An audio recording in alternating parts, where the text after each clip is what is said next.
Peace Walkies. Epic Peace Walkies time. 18 pounds for $70? That's a bit much, I think.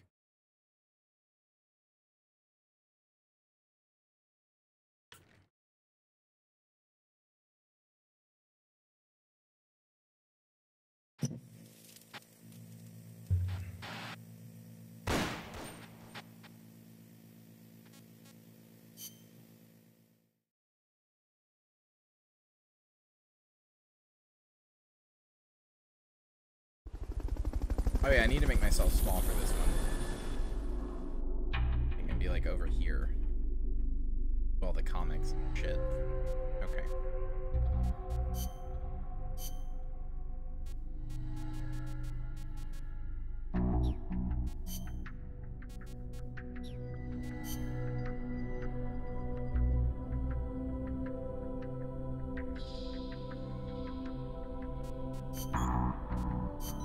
Oopsie. I don't have enough to make any of that stuff.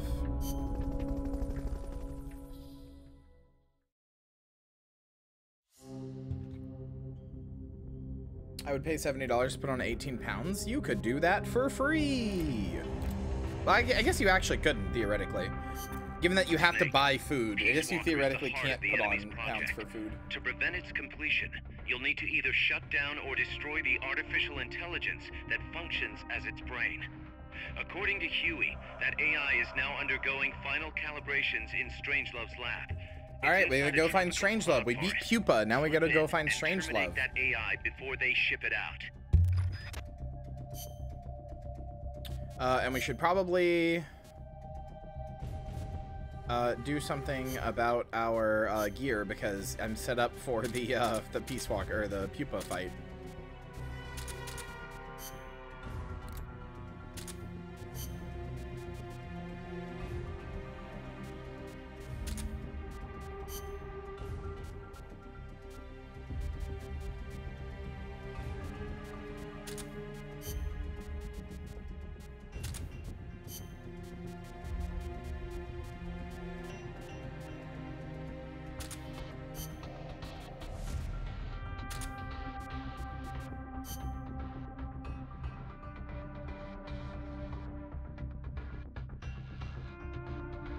Oh yeah, you don't need to replay the audio logs. There's a lot of audio logs to listen to, but there's no reason to ever replay them. That's silly. Yeah, Paz has some new stuff. Amanda has some new stuff. Chico has some new stuff. And then we have to listen to a lot of Huey since he's on the team now, so. We've also confirmed that some of the enemies specialize in ambushes. Amanda's crew calls them scouts. They'll blend themselves in with the terrain and the vegetation. Then, when they see you, they'll swoop in. They fight pretty much like commandos, and will use clearing techniques to flush you out. In addition to wielding normal weapons, the scouts also carry wires. Sounds like these guys know their CQC. Could be. We've been getting reports of CQC attacks being blocked by wires. Stay alert. What do you have to talk about, Paz? Oh, you have a lot. Are there any large-scale ruins in Costa Rica, Paz? There is a place east of Cartago called Guajabu. They have ruins there, but they're not especially big. Not the place I'm thinking of. Any others? Well, if you go a little way across the border into Nicaragua, there's a place called La Fortaleza de la Inmaculada Concepción. That is the only famous one. Then what were those ruins? I know some of that. That was Immaculate Conception. There are a lot of things we still do not know about Costa Rica's ancient civilizations. There are giant stone spheres throughout the country. What they were used for is still a mystery. I think that's true. The cloud forests cover the central mountainous region of the country. They are perpetually shrouded in fog. You get wet just standing there. It is as if the entire forest is inside a cloud. Must make for poor visibility. It does, but beauty too. It is like being lost in some mystical green labyrinth. I'd rather not get lost, if that's okay. The forests are also home to lots of rare animals, especially bright-colored frogs.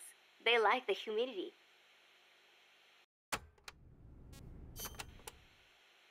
You know that butterfly painted on Peace Walker? Any idea what that is? Mwah. It is a morpho. Big kissy. A Palladius morpho, if I'm not mistaken. Pallades morpho. Uh-huh. It is the most common type of morpho in Costa Rica. Huh. It has these gorgeous metallic blue wings that shimmer in the light. I'll give you a can see kiss even them though you even from a didn't distance. raid me. You mean Crying, they crying, reflect crying. light? Correct. It is called structural color. Did I ever tell my Morpho Discord scales I'm have awake? tiny bumps on them I that think I did. interfere with the light and make them look blue. Mainly because I The expected space everybody would be between here, the but bumps I didn't. corresponds to the wavelength of the blue light.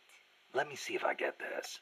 So if you could change the spacing, you'd end up seeing a different color. That is the principle. I heard somewhere it is being researched as a way to color cloth without dye. Think of the camouflage you could make with that. Is that all you can think of? Hey, it's important. What I don't get is why they'd put a butterfly on Peace Walker. Maybe because it looks pretty. I hope that's all it is. But she did? No, she didn't. The raid got canceled.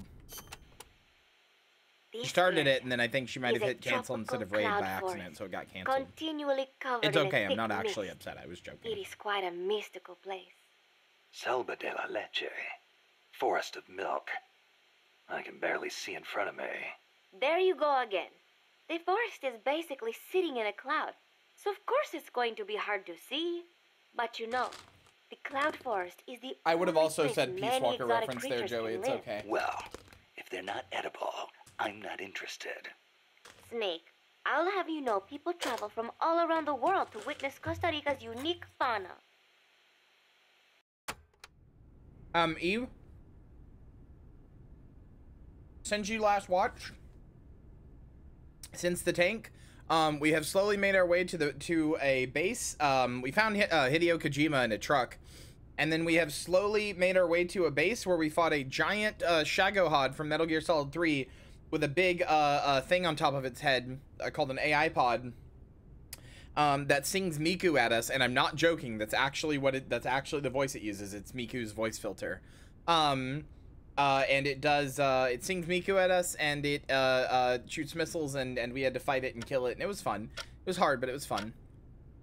It's called Pupa, and we also recruited Huey, who is Otacon's dad, I think. Yeah, he's Otacon's dad, who helped build the thing, and we learned about a guy named Hot Coldman. Actually, his name. We learned about a guy named Hot Coldman, whose whole idea is to end the Cold War permanently and forcefully by nuking a country with these walking nuke throwers called Peace Walker, to put the theory of deterrence into an actual like fact, to prove that to take deterrence theory from a theory into something that's like real and tangible. Snake, watch out for the frogs. Why? They bite? Relax. No frog's ever eaten a snake. Literally, yes. That's the point of his name. Although, I'm glad you got I it. feasted on a few frog's legs myself. But they are dangerous. They are poisonous. Poisonous? Poison dart frogs live up to their name, I assure you. Their poison is so strong, the Indígena use them to make poison-tipped arrows. Some secrete poison through their skin. Even touching them can be dangerous. So don't go petting them or anything. So I can't eat one. I am warning you. I love how in all of the Big Boss games, he gets paired up with a girl who he's always just like, but can I eat it? And there was like, Snake, what the fuck? From here on in, you'll be in a cloud forest. The ground is covered in vegetation. You'll have plenty of hiding places, but so will the enemy. I'll keep an eye out for scouts. Trying to force your way through would be suicide. Know the enemy's location before making any moves. Too bad you don't have some sort of radar. I could try night vision. I'm not Once sure what you know where Fragile an Baby enemy Man is from. Decide how you want to handle him. You could get into his blind spots. Or drop him from a distance before he even has a clue someone's around. An eye for an eye, right?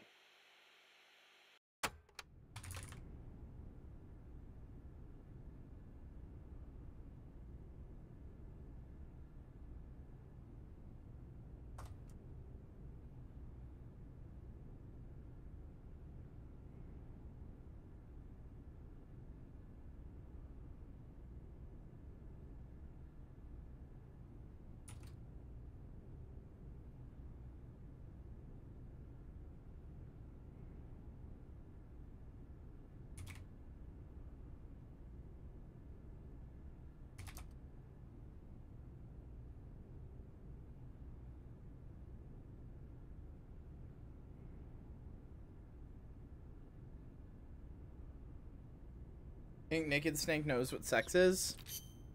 Probably not. Chico, you know much about cloud forests? Good morning, Kay. Nice to see you. All I know is there's a world of difference between a rainy rainforest and a foggy cloud forest. But they have some things in common. But like, for instance, you gotta watch out for poison dart frogs. Both rain and cloud forests have high humidity, so they're perfect environments for frogs and other amphibians. I mean, it's not like just touching a strawberry poison dart frog or a dying dart frog is going to kill you. But don't eat them, no matter how hungry you get. I can get all the rations I need from Mother Base. No jungle food for me this time. Seriously? You're not disappointed you don't get to eat wild animals? What do you think I am? Just kidding. In Colombia, though, there's a frog, the golden dart frog. He knows that's what you lethal are. To the touch. How do you know all this? Come on. Don't you think poisonous animals are cool? Not if you get poisoned by one. Well, obviously. One more thing. When you get to the forest, be on the lookout for Bigfoot. I think I'll be okay there.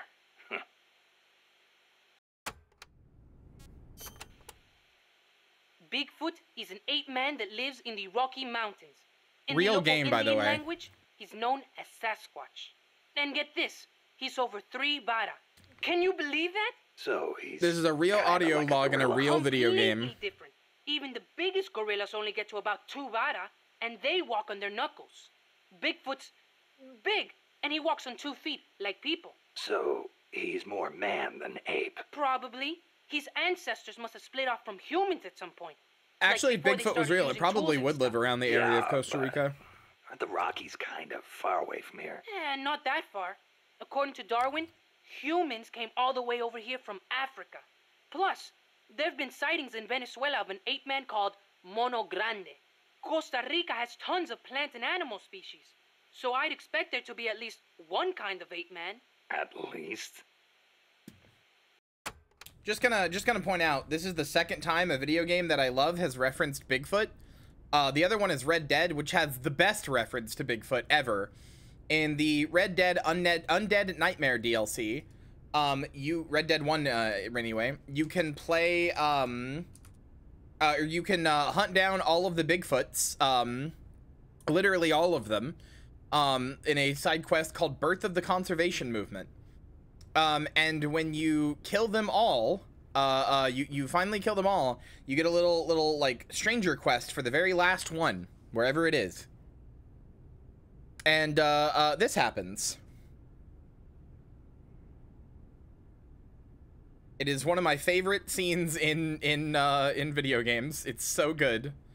Hold on, this is the beginning of it. Let me get to where you get to the final Bigfoot. Yeah, you can just find Bigfoots around, and if you kill them all,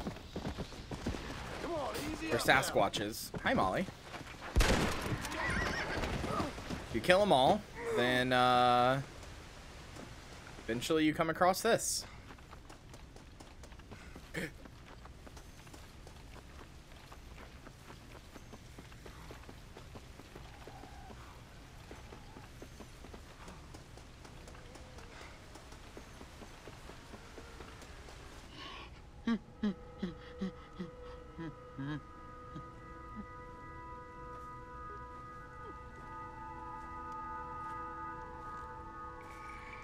Shoot me, human.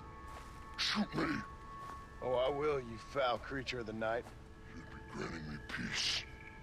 Why's that? Keep you from eating more babies? What in the name of all the traits are you talking about, human? You eat babies. You have to survive. Everyone knows that. You eat babies. Ain't your fault. Ain't your fault. We eat berries and mushrooms, you fool. We eat But we berries Now none of us and are left. mushrooms. Some maniac's been murdering us. I'm the last of my kind. We've lived in these hills 1,000 years. You eat babies. You eat babies. You say so, human. My family is gone. My is gone.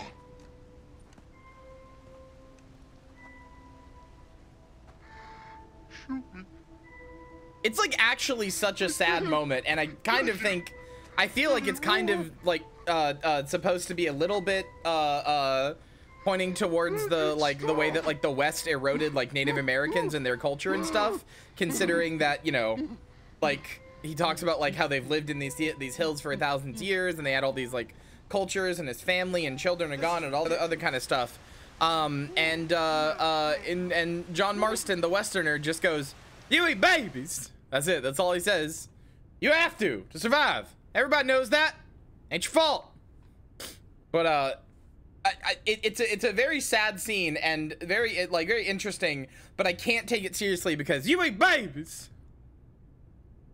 It makes me laugh every time. Ain't your fault. You have to. I can't handle it. It's too good. Gotta admit, I've never heard of Mono Grande. Yeah, he's not as famous as Bigfoot. He's similar. Yeah, just because I've watched his videos for like 2 days straight. He's not that big, less than 2 vara, but he's way more ferocious than Bigfoot. Huh. I wonder just how mean he is. Like when he catches his prey, does he punch it to death? That's the law of the wild. You catch your prey, you kill it, and you eat it. Yeah. But punching is way more ferocious than biting. Maybe it seems that way because that's what humans do. You really love UMAs, don't you, Chico? Do you know what I think? I think UMAs should be dangerous. You punch babies! Otherwise, where's the fun in hunting them? Chico, just wait till you're older and they invent the Monster Hunter series. You're gonna love it.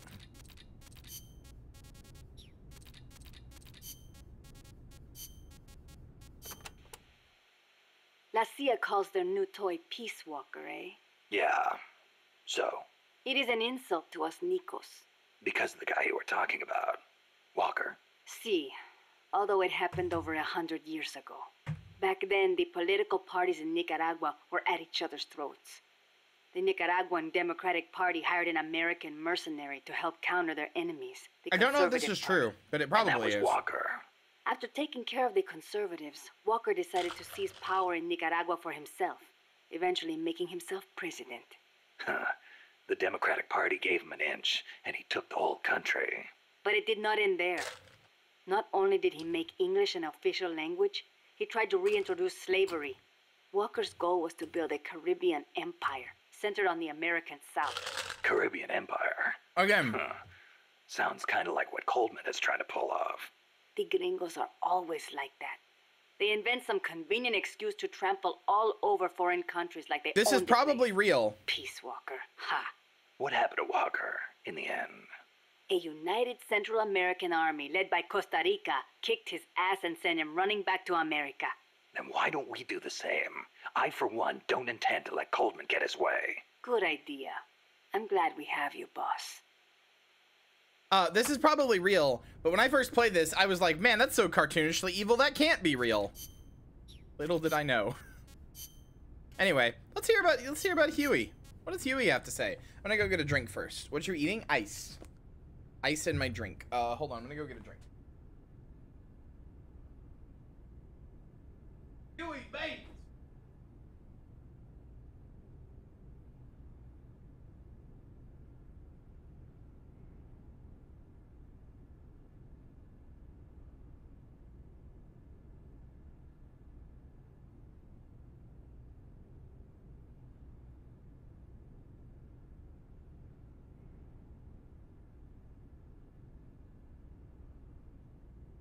Sorry, that didn't.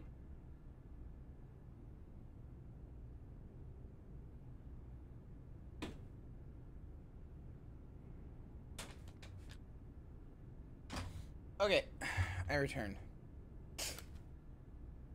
William Walker filibuster? So wait, was it real?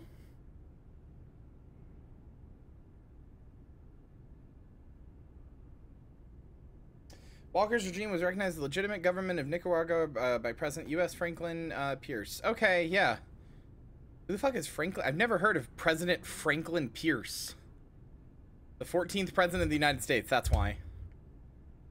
everybody up until like JFK kind of just like falls out of my head.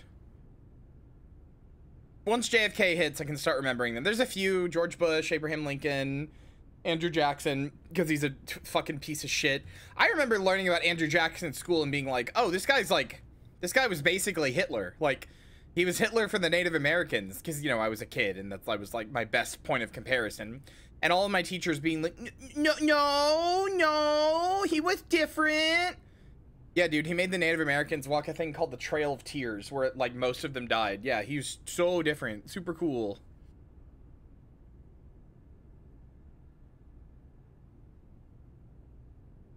It's literally called the Trail of Tears. I remember getting mad. I remember getting mad as a kid. I was like, oh, like, I remember us learning about him, and I remember getting mad because I was like, why are we learning about this guy? Like, this guy sucks. Why are we learning about him? He's the worst. And my teacher's like, well, he did bad things, but he was also a president, and he did other stuff. So it's like, okay. But also, he made the Native Americans walk a thing called the Trail of Tears. And, like, this was very shortly after I found out that I had, like, significant Native American heritage in my, like, family line. So I was pissed. I was like, that could have been, like, my grandparents or my great-great-grandparents or something. Like, that could have been people, well, it would have been great-grandparents. That could have been people related to me. Dickheads?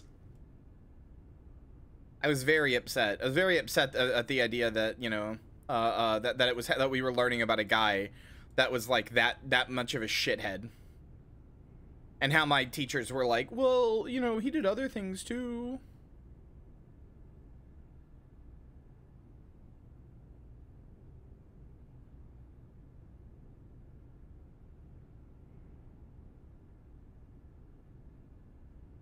This guy sucks American history? Yeah, basically. Okay. Alright, Huey, what do you have to say on the Manhattan Project? I'm starting to sense your feelings about nukes are a little different from your colleagues. How do you mean? Your little chat with Coldman back there. I told you my father worked on the Manhattan Project, right? You're familiar with it? The basics, yeah. It was the project that kicked off the nuclear age. That's right. Some of the finest minds of the 20th century, including multiple Nobel Prize winners, worked on it. They spent over $2 billion, and that's in 1940s money. It culminated in the successful nuclear test at Alamogordo on July 16th, 1945. And the first use in combat a few weeks later. I mean, I don't think I ever had a teacher who was like, yeah, he was a great man, My spine isn't shaped like everybody else's. I can't move my lower body, so I've never taken a single step, not since I was born. What's that got to do with your dad being in the Manhattan Project? As a result of his research, my father was exposed to high doses of radiation. It can't be a coincidence that my chromosomes are messed up. That's why I didn't want for these nukes to be another sword of Damocles. I wanted to give them a real purpose, to be a deterrent against war. Doc. And Coldman, we have to stop him, whatever it takes. See, shit like this game is the game I remember Huey for best, and it's why I'm like, Huey didn't do, like as much wrong as people say he did, although he is pretty fucked up. I had forgotten some of it. And upon skimming his wiki page, he is more fucked up than I remember. But, like, Huey is a complex guy, I think. He's not just all evil. He's not, you know, just a bad guy with no, like, he's not like Hot Coldman, you know? He's not just a bad dude. And admittedly, the stuff that happens in MGS5 is, the stuff that happens in MGS5 is, like, definitely not completely his fault. Like, that is very much, Snake's, like, paranoia peeking through and all that about him and other things, but I don't know. These logs elucidate a lot with Huey that I think if you only played MGS5, you probably don't really understand about him, and it makes him a complex character to me. Because he is a shithead. August 6th, but, 1945, you know. Hiroshima. August 9, Nagasaki. The atom bomb attacks on Japan. My father was married to his work. I don't have a single memory of going places or doing stuff with him on weekends. And, like, look, this is what he did to Otacon. As a kid, I knew he's just doing the cycle of violence. His family. I respected him. My mother used to tell me all the time, your father is a brilliant scientist. He saved countless American boys from death. You should be proud of him. Yeah. You could say the war ended because of those bombs. When I was in the 5th grade, A Japanese student transferred to our class. She showed me photos of Hiroshima after the bomb. I couldn't believe my eyes. A city of over 350,000 people reduced to a scorch mark on the ground by a single atomic bomb.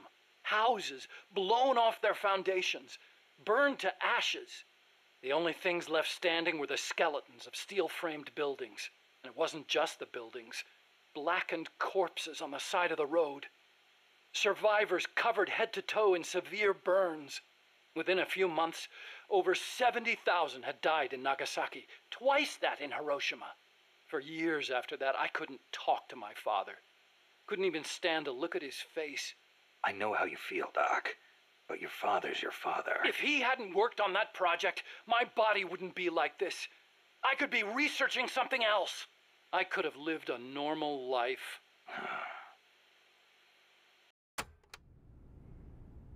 He is meant to be a dark reflection of Otacon. Otacon's grandpa worked on the Manhattan Project. Huey worked on the Peace Walker Project. Otacon worked on the Metal Gear Project. Like, all of them have been pawns in the machine of creating more and more of the nuclear world that the the nuclear deterrent world that the MGS finds itself in further on.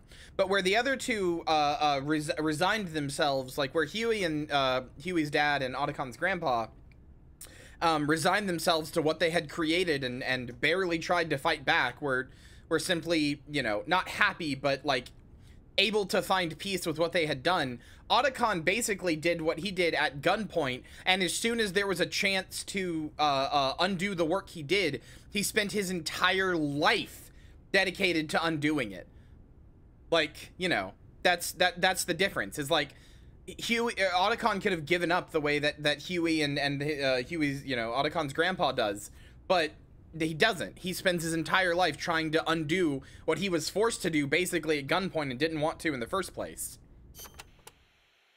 It wasn't so long ago the world stood on the brink of nuclear war. Just over on the other side of the Caribbean. I was 17 at the time. I'd skipped a few grades and was a sophomore at MIT. Otacon's family lineage is destruction, and Otacon looked at it and said it stops here. It seemed clear to me that as long as they had a grasp of the concept of nuclear deterrence, there was nothing to fear. Either that, or they were fanning that fear on purpose. As a way to secure a bigger defense budget? Huh, I can see that. But if that was their plan, it kind of backfired. Because it ushered in the era of détente between East and West. Coldman's really gonna do it this time. Once the nuclear genie is out of the bottle, the yoke of deterrence is going to be meaningless. People will die. Cities will burn. We have to stop him now before it's too late to turn back. God, I wish people who played these games would, like, accept all this, like, political theory instead of just going, like, wow, cool stealth game. There's so much, in this one especially, there's so much going on here. You could learn, like, entire swaths of, like, leftism just from this game alone. By looking up, like, the events they're talking about and stuff. So you've been doing nuclear research your whole life? No, not really. At first I wanted to be an aerospace engineer. For me, the Sputnik launch was a good shock, not a bad one. I thought the age when science was used for war was over, and that a glorious age of space exploration was dawning. The year I skipped ahead and got into MIT, Gagarin went into orbit, which made me more excited than ever. Of course, even back then, I knew the space race was just another facet of the Cold War. Moscow had a leg up on us, and we were desperate to catch up. I know. But for me, it was a happy time. I joined NASA, got to do the kind of research I loved. I wish the first time I played this, I had looked up stuff instead of just assuming they made it up for the game. Whatever resources we asked for. I am one of the people I'm talking about when I say I wish people would engage with this game. It with a nuclear warhead, but that didn't bother me so much. It didn't last long, though. The space and nuclear arms races took up enormous sums of money. America beat Russia to the moon, but that's where it ended. Then came détente. Exactly. NASA's budget was slashed as a result. My father being a nuclear expert and all, they put me to work on a more obvious deterrent. Missiles. At NASA, I'd been researching a locomotion system for lunar exploration. Tires aren't suited to driving around on the moon, you know. And that's how I caught Coldman's eye. Ugh, burpee.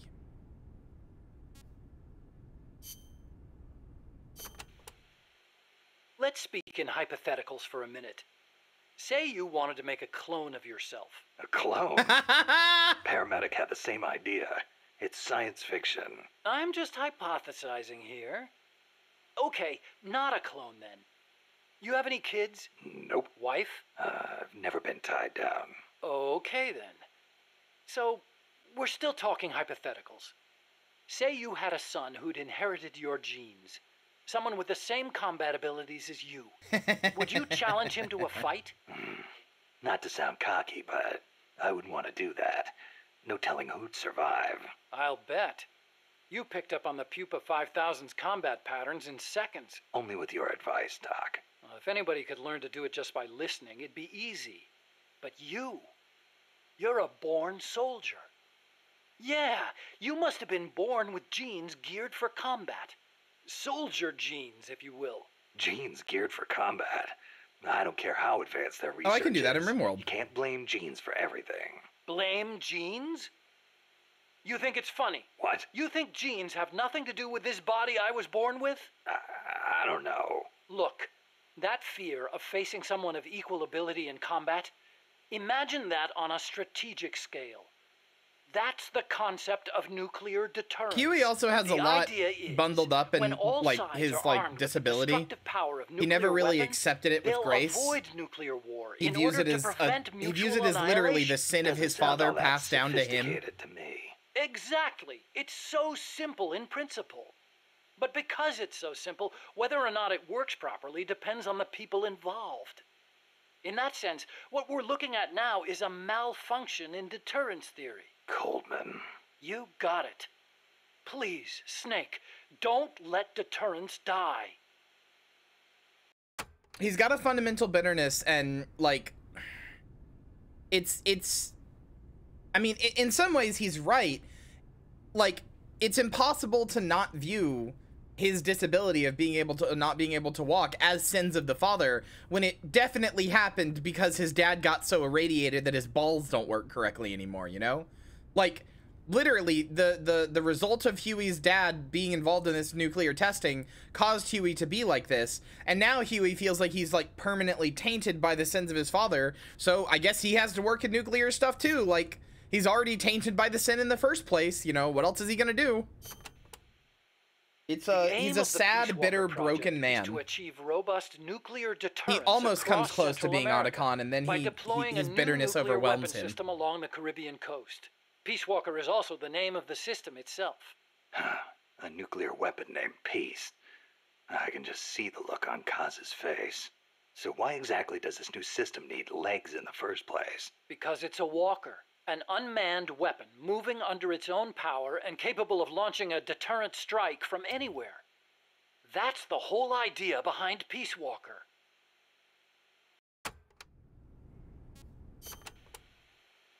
The reason Peace Walker is a mobile nuclear weapon system is to maximize its potential as a nuclear deterrent. How so?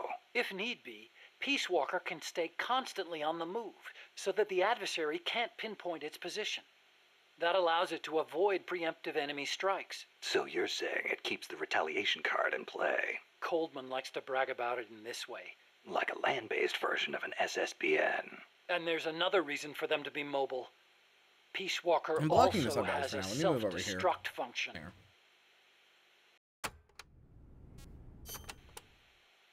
Why would Peace Walker need a self-destruct function? You saw it, didn't you, Snake? That sphere on Peace Walker's head? Yeah. That's a hydrogen bomb. What? You're telling me that thing's a thermonuclear device? Yep, so if you try to dismantle it, if you try to, like, I know, you can't hit it with a missile because it's constantly on the move. So if you try to get, like, close to it to destroy it, it'll just blow itself up. They could have gone with something smaller. It's like they want a weapon on par with Russia's Tsar Bomba. This arms race is running way out of control. It's an evolutionary dead end. A saber-toothed tiger. You can't load a warhead that big on a missile, of course. And no strategic bomber could carry it. That's where Peace Walker comes in. So, it waltzes into enemy territory carrying a hydrogen bomb and blows itself up. Christ.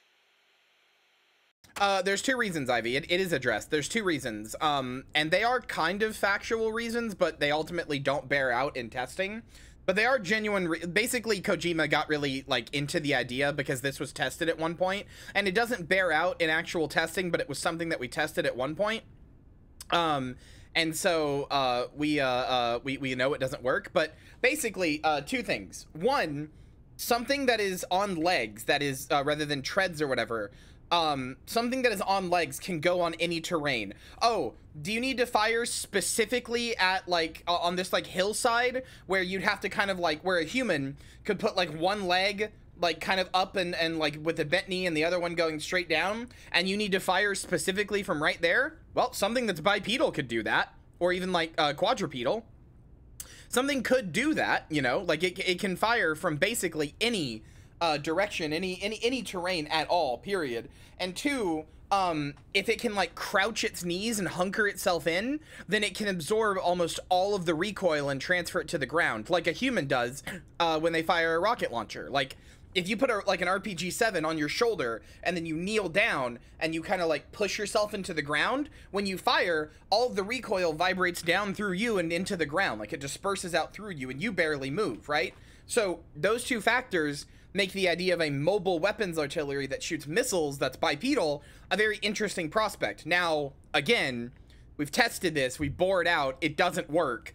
Treads are better, they absorb the recoil better than hunched legs, and generally speaking, you're not gonna run into enough scenarios that you need that exact level of, like, functionality on most terrain. Well, yeah, they are designed to be recoilless, but yeah, you understand what I'm saying. So yeah, like, the idea was tested and it didn't work, but basically Kojima saw it and was like, fuck, that's really cool. Also, there's some, also, hi, Princess, sorry, I'm just ranting, but I don't want to miss you saying hi.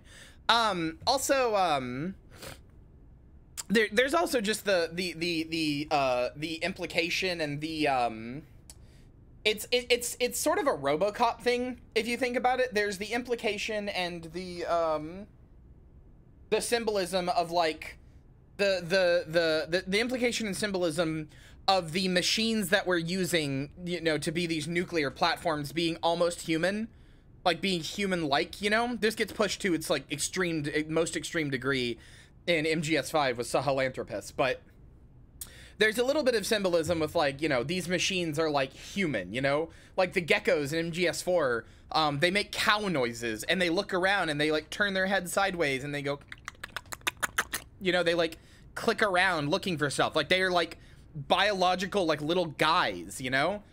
Like, we're putting humanity into machines so that they can kill, right? Is that, so ultimately, then the question is that what humans are meant to do? Is that what humanity is about, is killing each other? Is that what it fundamentally comes down to? Did Cain and Abel have it correct all the way back at the beginning? That's what it fundamentally means to be human, is to kill? You know, it's a lot of symbolism and stuff and questions like that. No, that was clicking. That was clicking. The biggest nuclear warhead ever actually detonated was the Soviet RDS-220, nicknamed Tsar Bomba. It had an estimated yield of 57 megatons, 10 times as much power as all the explosives used throughout World War II. The test took place on October 30, 1961, above Novaya Zemlya. The explosion is believed to have created a fireball. I don't remember if Tsar Bomba is still the biggest nuke we've ever detonated. I think it is. Like a miniature sun. The explosion was seen as far off as Finland, 600 miles away. And some people even reported windows shattering. The shockwave traveled 3 times around the Earth. 3 times? Peace Walker is armed with a massive hydrogen bomb, even more destructive than Tsar Bomba. It can sneak into enemy territory, lie low, and in the event of an enemy nuclear strike, detonate itself in retaliation. And the locomotion system that lets it do that? My research. Snake, those legs were supposed to make my dream come true. Now they're about to jump the fence of nuclear deterrence. You have to stop them. Yeah, see, I'll apply all my energy into developing weapons and equipment to help you do it. Sounds like a deal.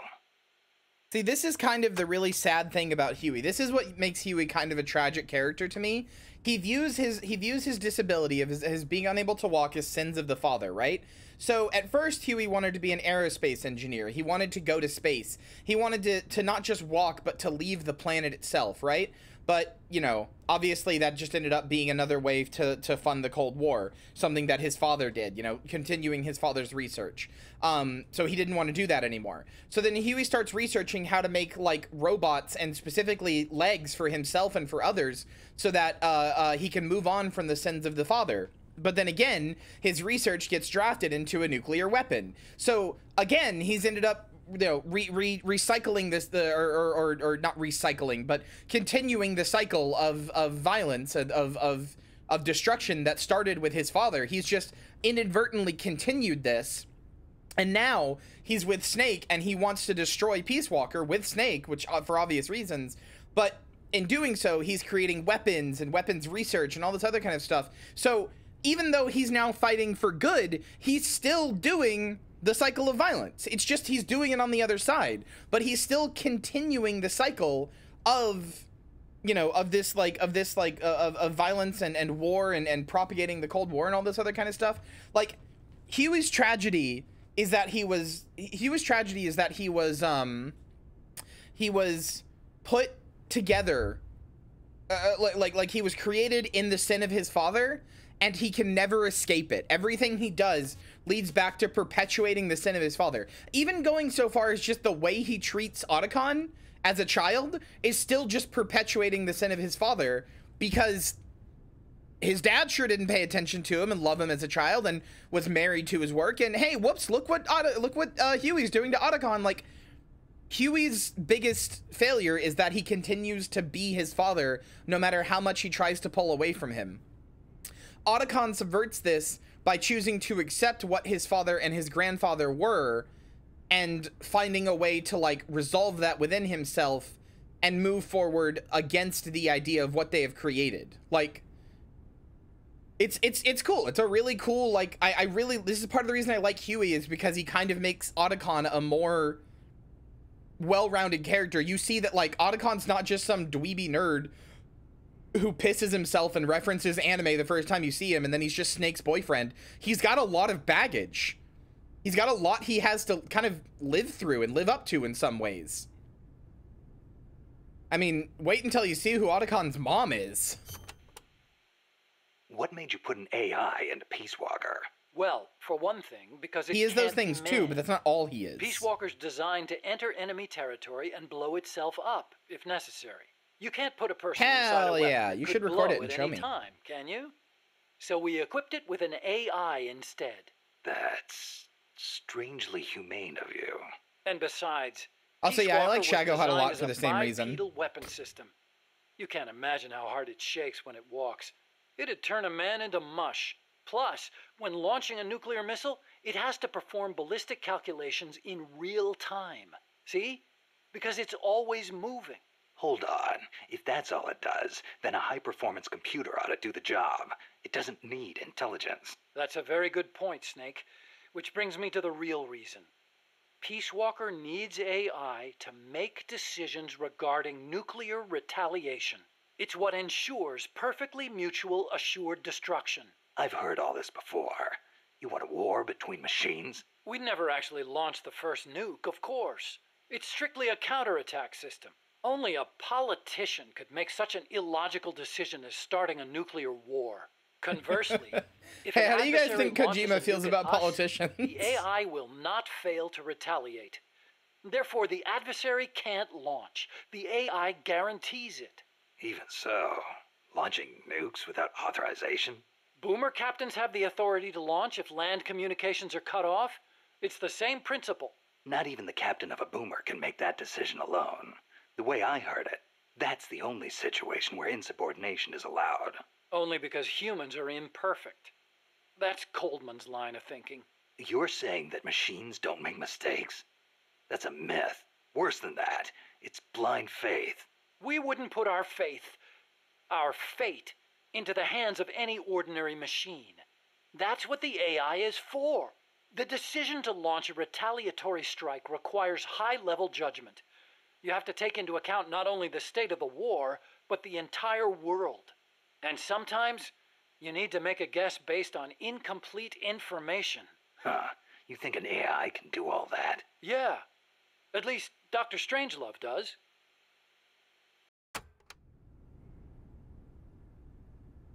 But yeah, in some ways, Peace Walker is kind of a really insidious system because, like, it takes the decision out of human hands entirely. If America is equipped with a bunch of Peace Walkers along the coast of Costa Rica, and then, you know, Russia sends us a nuke, we can just sit there sipping tea and wine and eating cheese and not even having to think about it.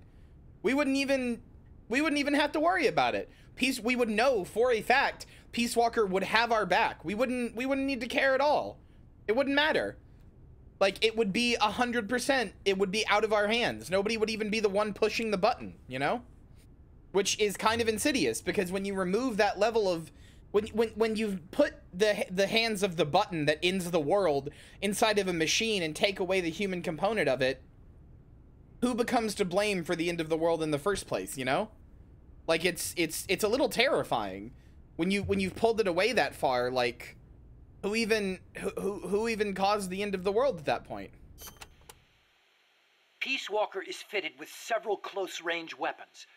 We'd also planned for it to be able to enter enemy territory. Oh, I mean, it definitely helped. Wonderful. With the fear. What exactly are we dealing with here? Well, the flamethrowers for one thing, one in the front and one in the rear. Then there are the S-mines. I also love the Fallout like series. It's like one of my favorite of all time. Like, them from its top leg 3. hatches. If you see those open, you better clear out quickly. It's like and Metroid, finally, then the MGS, rockets. then Fallout. These can That's travel my quite top a 3. distance, so stay sharp. On the other hand, it can't fire them from too close. But then again, there are those flamethrowers. It can also use its legs as weapons against any infantry on the ground. Ouch. But remember, Ouch. Peace Walker technically isn't complete. With just the reptile pod, it can only perform relatively simple maneuvers. They've got certain quirks, too. We're not Resident What's Evil? More, That's probably look carefully, and 4th. you should be able to predict which attack is coming next. But it's still like, it's like 5 out of 5, 4.99 out of 5, 4.98 out of 5 as far as like series that I love. It also means the political situation will never ever change. If every human on Earth became anti-war, the Peace Walkers would still keep the Cold War going on forever. Correct. Okay, but why does Peace Walker Oh yeah, need to hey walk on Ivy, 2 here's your legs? question. I think treads would be good enough. You'd be wrong. As you know, the terrain in Central America is rugged and complex, especially along the Caribbean coast of Costa Rica. You've got jungles, swamps, mountains, and the only way to get across all that terrain, no matter how rugged, is on legs. Yeah, but wouldn't it be tough to cross a swamp, even on legs? It wasn't easy, that's for sure. The reason we picked Costa Rica as a proving ground is because we can test it on every type of terrain. Yeah, so again, like I said, the idea is that, like, to put it bluntly, you can't use a tank in Costa Rica. You just really can't. Not in, like, most of its environments. Anything with, if you take it into a swamp, it will sink. If you take it into a mountainous area, it can't go anywhere. Like, anything, like, Shagohod even has the ability, has those little, like, arms at the front, or Pupa, I guess, has those arms at the front to move it around. And even then, consider that Pupa is the lowest level of the Peace Walker project. Like, it's the shittiest one because it's the first one we fight, right? It's the shittiest one because it has the most weak design. Like, it can't do anything. Unless it's got, like, consider that we fight it in a big circular flat arena. Like, the Pupa can't do anything in most scenarios, in most areas, because it's a threaded or treaded tank. It can't do anything.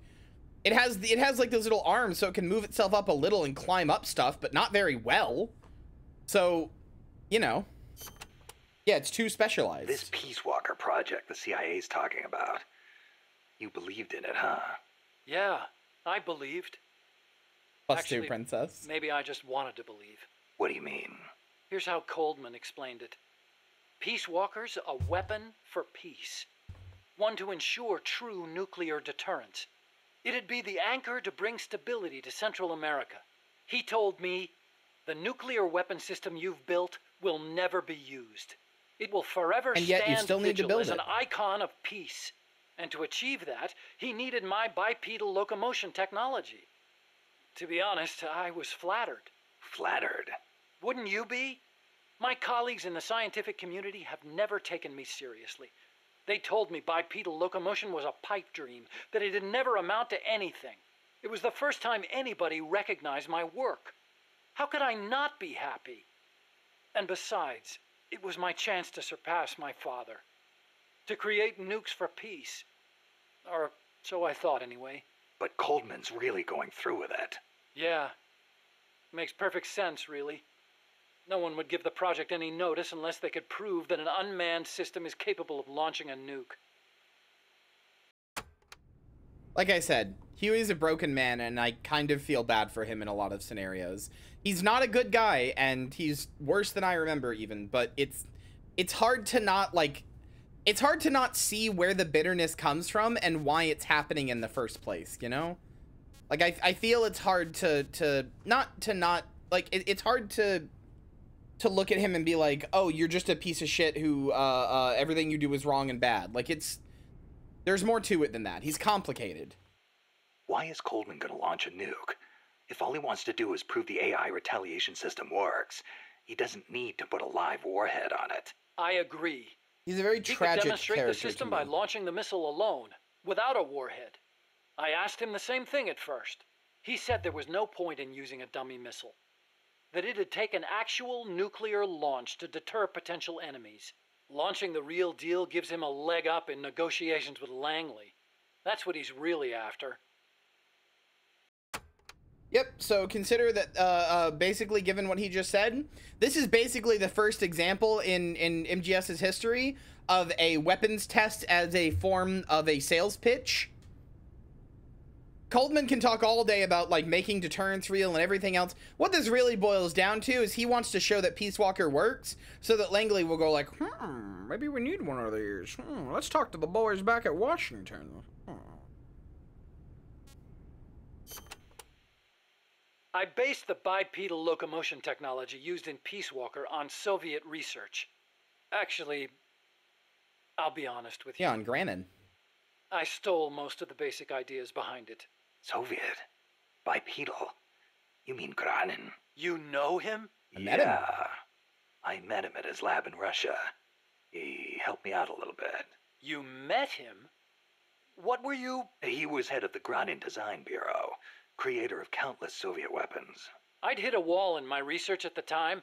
I don't know if Granin was a real guy, or the Granin Design problems. Bureau. I don't think it was, There's nothing but... unusual about using somebody else's work to further your own research, is there?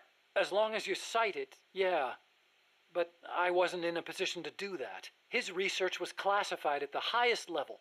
Soviet research, no less. So you used it without telling anybody?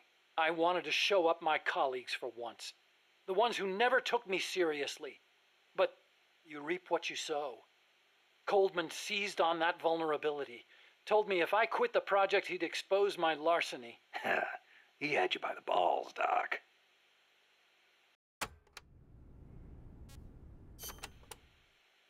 How'd you get your hands on Granin's research? That was also Coldman. He used his agency contacts to get a hold of it. Giving you stolen information, then using it to blackmail you. Damn. I knew it was Granin's work the minute I saw it. See, I'd been corresponding with him for a while. Corresponding? Letters. Between scientists doing the same kind of research. He always complained that nobody understood his ideas on bipedal locomotion. Ah, so you're the American friend he was talking about. Obviously, he didn't write a word about the technology in his letters. Except for one time. If by chance anything should happen to me, I entrust my research to you. Better that than handing it over to these ignorant so-called scientists. Sounds like him, all right. Then one day, his papers actually came. It wasn't hard for me to imagine what had happened to him. I felt it was my duty to carry on his work after him. And also... What? I thought maybe combining his technology with mine could be a way to bring East and West together. Like the docking of Apollo and Soyuz. It'll never make the history books. And it's still not a reason to plagiarize. You're right. You're absolutely right. I never had the courage to tell the truth, that's all. I always looked for excuses to cover it up. Until now. Huh? You told me everything. You're no longer a coward. I would fucking love if in the middle of this, he just, like, in the middle of his plagiarism video, he just had a big thing about Huey. Metal Gear. Huh? What about it? You mumbled that when I first explained about Peace Walker. I'm curious what it meant. Exactly what it says. Metal Gear. Granin coined the term. Granin did? He thought of his technology as the metal gear that meshes infantry with artillery. I like the sound of that. Metal Gear. It's got a nice ring to it. Better than an outright lie like Peace Walker, anyway.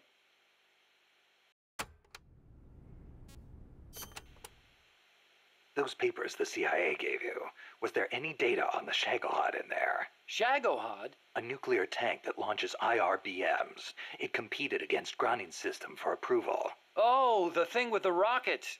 Designed by a guy named Sokolov, right? What's so funny? No, I was just remembering some of the commentary Granin added to the Shagohod papers. You should have seen the way he badmouthed it. It was too conservative, too ugly. I can imagine. He was so angry when he wrote that, he smeared up the ink. And you know how shoddy the paper is over there to begin with. I'll bet. That's Granin, all right. Imagine accelerating the launcher itself to 300 miles an hour to extend the range of an IRBM. As stupid as it sounds, it's a hell of a concept. Who but the Soviets would think of using a tank as the first stage of a rocket? I actually took a cue from the Shagohod when I developed the Pupa. That hovercraft thing? You stole that one, too? Give me a little credit. I only borrowed the concept. The technology is original.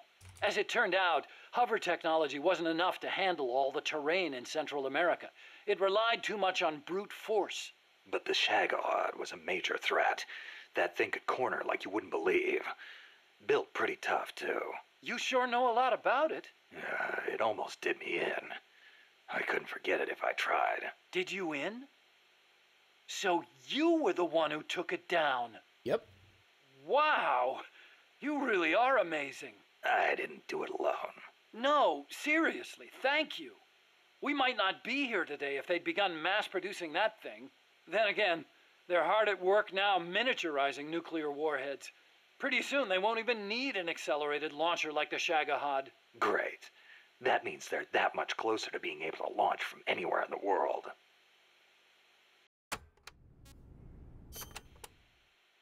Chico called Peace Walker the Basilisco. Basilisco? Oh, right, Spanish. That's funny. I once used the code name when I forget Basilisk Spanish for the Peace Walker exists? platform myself. What for? The class of lizards called basilisks can walk atop any type of terrain. In a pinch, they can even stand up on No, two he said, legs did and you run in, across not water. did you win. Perfect name for a system that can walk anywhere in Central America, right? Plus, He was there are the repeating what legends. Snake said. What legends? The basilisks of legend were highly venomous creatures. There's a story told by the ancient Romans. A knight slew a basilisk by piercing it with his spear. The creature's poison seeped up the spear and killed both horse and rider. Remind you of anything, Snake? Nuclear deterrence. Bingo. Kill it, and you die along with it. Your hands are bound. I wanted Peace Walker to be like that. You should know that people Dunk aren't on that Huey? rational. I'm sorry, love. Sometimes people do things that don't make sense, even when they know they're going to die. You can dunk on Huey. Or maybe it's because of that. Maybe you're right. But that's exactly what I don't understand.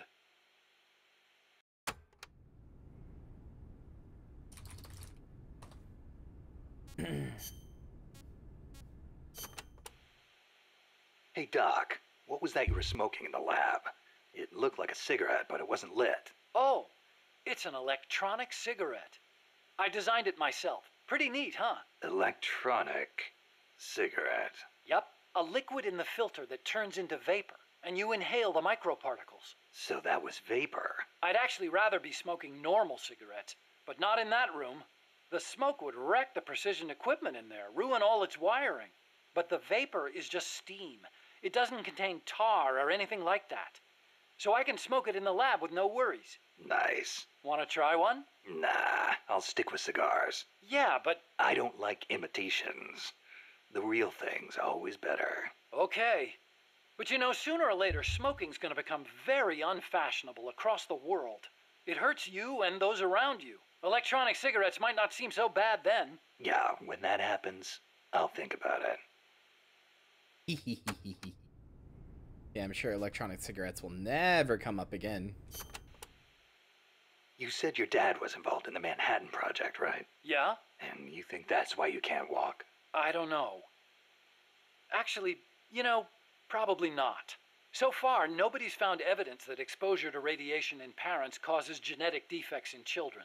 Yeah, in the 60s, maybe. Epidemiologically speaking, anyway. That's the conclusion of the Atomic Bomb Casualty Commission. Right. The ABCC commenced its study immediately after No, this is real, Joey. This is real. Ongoing. Even now, 30 years later. In the 60s, we were like, radiation's not that bad. Don't worry about it. I'm guessing it'll be another 10 years before we get a real verdict on whether it affects genes. And that is, yeah. It's the most massive study anybody's ever done. But that's really all it is, a study. The ABCC brought in bomb victims and ran tests on them, but they didn't treat them. Really? Them too, huh? At any rate, that's what my father made me believe when I was growing up. Maybe it was tough for your dad to explain. Ever think of that? Yeah, maybe. But this is my problem now, Snake. I have to face the nukes head on, whether I like it or not. My creations are being used for the wrong purposes. The onus is on me to stop it somehow. Help me, Snake. See, this is what I'm talking about. Ultimately, what he just said there, that's an Otacon moment. Like, I have to face it head on. The onus is on me to stop it. That's an Otacon moment. Like, that is, you know. Well, Joey, that's the thing. Those people born near Chernobyl with genetic defects would have been exposed in the womb. The study concluded that, like, if you're exposed, like, if you're not directly exposed to radiation while you're pregnant, but you get exposed to radiation, and then later on, while you're not being exposed to radiation, you get pregnant, whether it's the father who was exposed or the mother, although in this case they would have been talking about the father, it probably won't do anything to you, or that's what we thought at the time. Hey, as long as I'm here at Mother Base, why not assign me to the R&D team? You could use a guy like me. Glad to have you on board. I'm sure Kaz is, too. Once I've got the necessary materials and design specs together, I should be able to start building you that bipedal weapon platform. Nothing would make me happier than for my research to help put a stop to Peace Walker. Alright, one last section. Dr. Strangelove. So this Dr. Strangelove was at NASA? Yeah. Well, actually, Strangelove left for DARPA not long after I joined. And then the two of you ended up back together doing research in Costa Rica. Not exactly together. We coordinated on a few things, but the research projects themselves were separate from each other. We had it worked out so that Dr. Strangelove handled the mammal pod, Peace Walker's cerebrum, while I did the rest. That letter, something to do with your research? Huh? No, it's yeah, it's a report. Research findings. Research findings? Anything in there we could use against Peace Walker? Nothing. Nothing at all. Just don't read it, okay? Promise me you won't?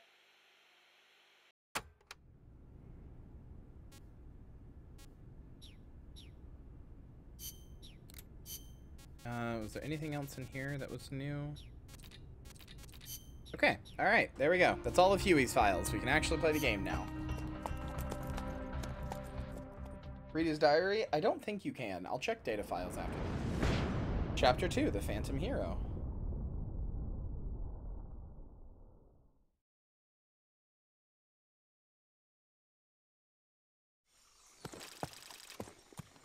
Okay, now I need Snake, how's the mule treating you? At this pace, I should be there by tomorrow morning. You've got to hurry. The AI could be completed any time now. It'd be nice to have a guide. Already on it. I've enlisted Paz to help you. She knows the jungle pretty well. Snake, I know you are an expert in survival, but you need to stay alert. You are in an ancient jungle so foggy you can hardly see the trees. It is home to 2,500 species of plants, including 400 types of orchids. There are also 500 species of butterflies and over 400 species of wild birds. The bedrock is solid enough that Mayan ruins have miraculously survived centuries of earthquakes. An AI lab in a Mayan ruin. Who'd have thought, hey, Huey? My sentiments exactly. She's the paramedic of this game. Security's any less tight, though. You still have the ID card I gave you, don't you?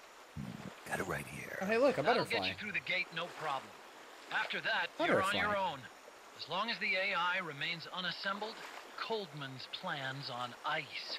What about security inside the lab? Well, it shouldn't be a problem back to his for old you. snake eater roots. Strangelove demanded that the security presence inside the lab be kept to a minimum. It's not all good news, Snake. Coldman knows we're here. He's raised security in the area surrounding the lab. You'll be seeing a lot of that Chrysalis UAV, and a bunch of patrol choppers too. There may be scouts in the jungle lying in ambush. As you approach the lab, be God, what a cool, vigilant. I love the way he's depicted in this. As this, like, wild man who's more skull than face. Hi, Miku. Because I can do that. I can zoom in anytime I want.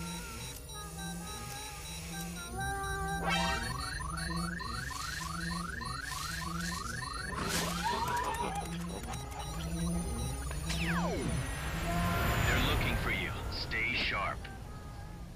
Snake, Strangelove's lab is a Holy few miles to the fucking north. shit. It won't be long before the AI is complete. Don't Are let you, that what happen. the fuck? Okay, hold on.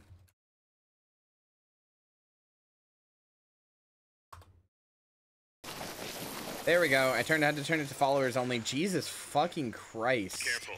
If there's enemy scouts around here, they'll be nearly impossible. Hold on, let me to ban see. all these.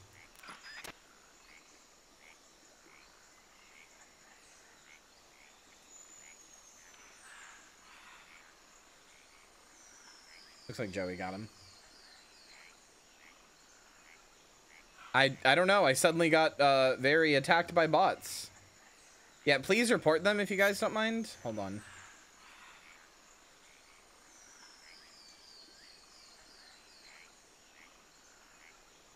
I need to make sure that that's all of them. God damn it, Twitch chat. Not you guys, sorry. The fucking client is a big piece of shit. Okay. I'm gonna turn followers off for a second and see if it's still happening.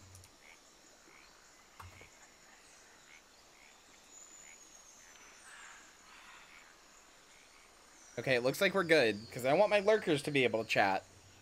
So it looks like we're good. Joey, just have /followers ready. Like, don't have it, like, pre-typed, but just be ready to turn it on if we get raided like that again by a bunch of bots. Please and thank you. Watch out. Enemy search may not spot enemies that are actively hidden.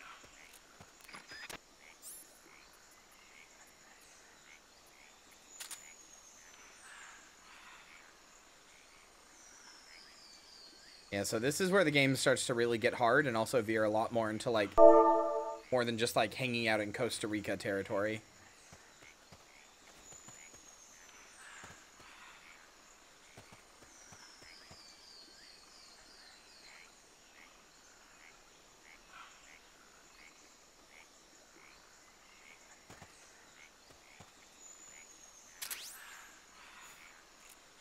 Hi, friend.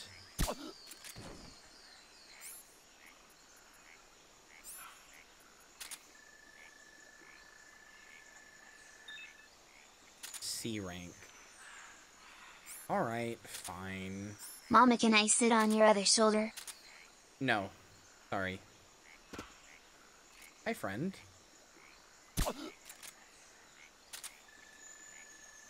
These guys really will just try to ambush you. C rank.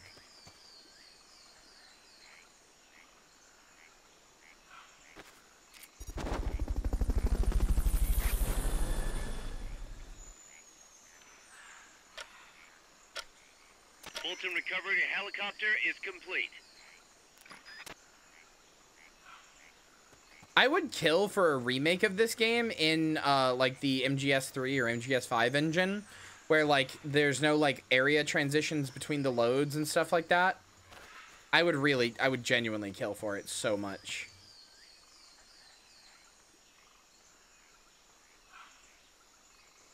You would look cute as a fat little frog.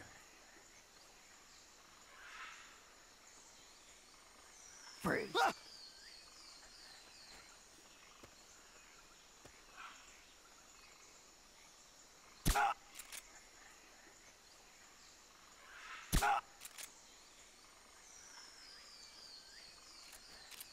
Mommy, what happened to that hot robot lady that kept talking about your butt?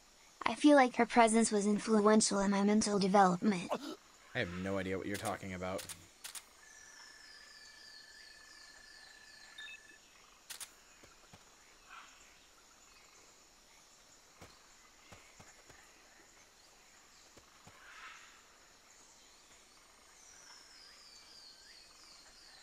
You talking about yesterday? Gladys kept talking about fucking her gay ass? Ah. We did find out what that bug is, and I do need to submit the bug report to VTS Pog. Okay, chat, stop. Stop saying fuck her gay ass. I have permitted every variation of this term, and it still gets auto-modded, please. I don't want to have to click auto-mod 500, or allow through auto-mod 500 times. Uck her fey gas. So true. Me when I'm dating a fairy and she farts in my face and I go, ugh! I know you weren't trying to be annoying. Perry said it after and I was like, alright, let's not start.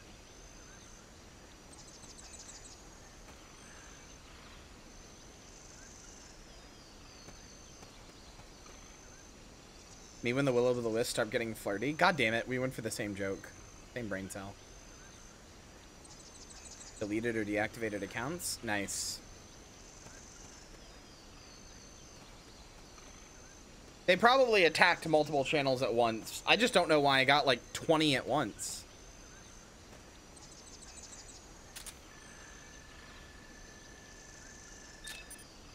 E? I ought to kill you. You're not even worth putting a tranquilizer dart in.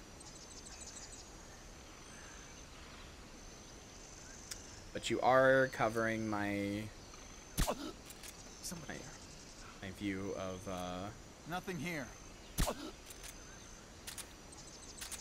This really just is Snake Eater 2. Yeah, very much so. Somebody there. It really is just what if Snake Eater was Nothing on the here. PSP.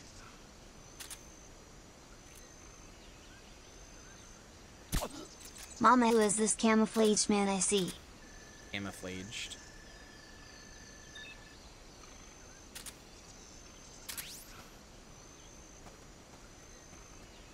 But where remains a mystery.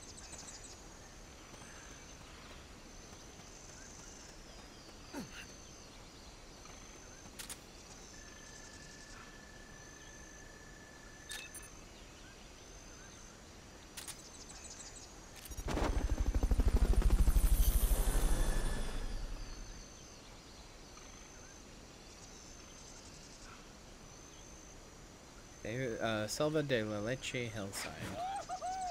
That area is not part of the mission. Woohoo! Fulton recovery subject confirmed onboard helicopter.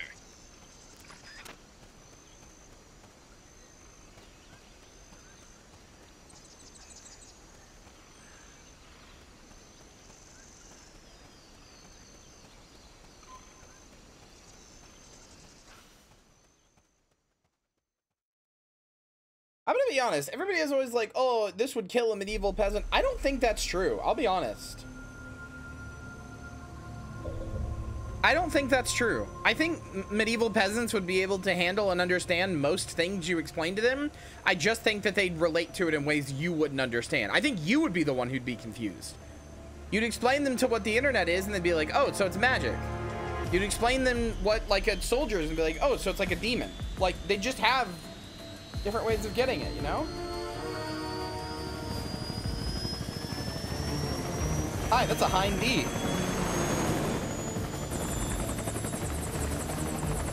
You should do a RimWorld colony that's just Mother Base. Ooh, I like that idea.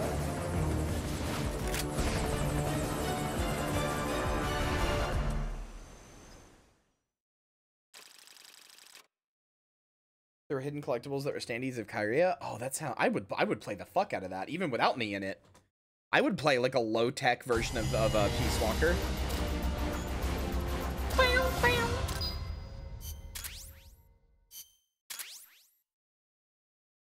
Joey, can you look me up some MGS mods for RimWorld? I know there's some, and one of them is unfortunately a little unbalanced, so I might not do that. At the very least, can you look me up MGS clothing? Because I was thinking at one point it would be fun to do a playthrough of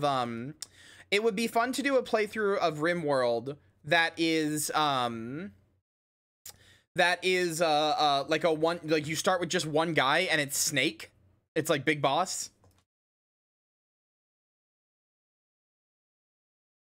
Oh yeah, Joey, I have some bad news for you, unfortunately.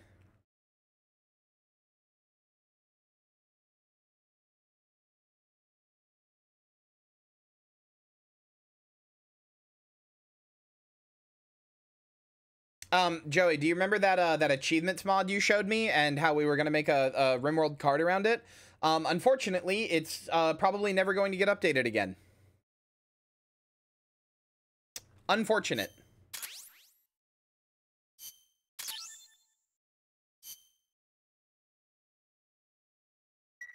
There's a mod for RimWorld that adds achievements, and you can get achievement points and then spend them to like call in a raid or a trader or stuff like that. And it's probably not going to get updated anymore. Exactly have easy access to resources here. Yeah, unfortunately, we don't have the budget of a defense department behind us. I understand. That's why I want to ask you something. If you fight any more AI weapons, could you try to gather as many of their parts as you can? That would really make things go a lot smoother. Again, easier said than done. If anyone could do it, you can, boss. You single-handedly took out the pupa. God, I just love the moniker boss. I love being called boss. I love the way people are so enthusiastic about boss in this. I just love boss. You're the boss around here. I'm the boss around here. No promises, but I'll think about it. Great. Also, each AI weapon has a head part that serves as the core of its armament. Recovering a head part will allow you to use the weapon associated with that part.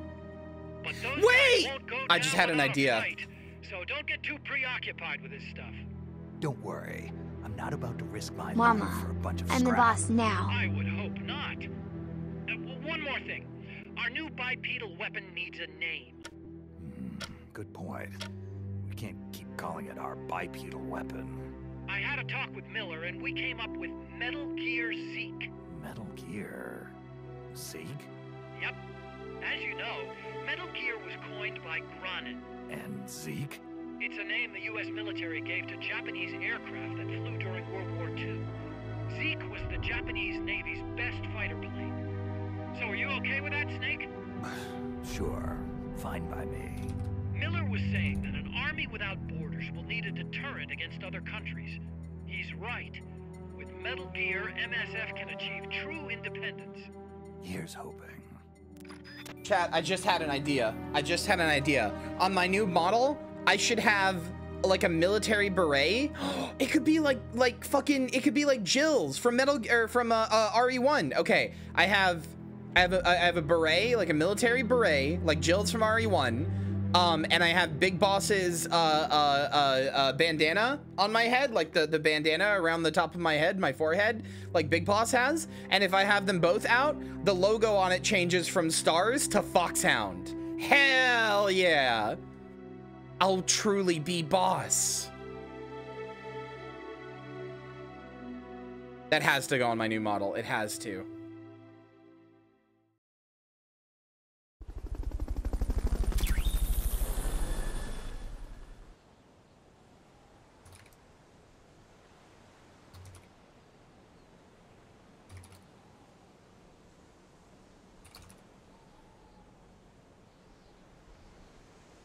Boss pilled and VTube maxing, that's me. Anyway, we now have the first official Metal Gear. Punch yourself in mouth? Hey, hold on. I'm the only one who's allowed to punch you.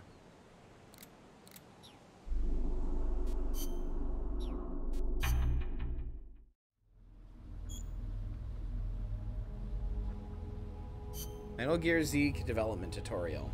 Metal Gear, you can develop Metal Gear Zeke, a bipedal tank. Once Metal Gear Zeke is complete, you can deploy this powerful new weapon in outer ops and other missions.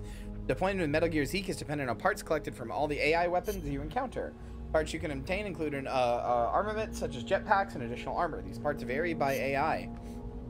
This concludes the tutorial. You can't say that on the stream? Oh, you haven't been here long enough to hear the shit I say to Joey.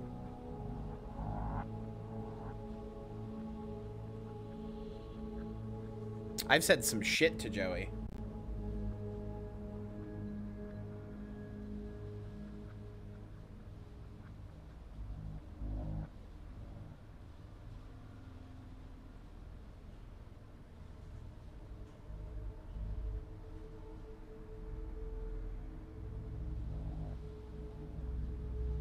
I have fetched you some mods. Good puppy.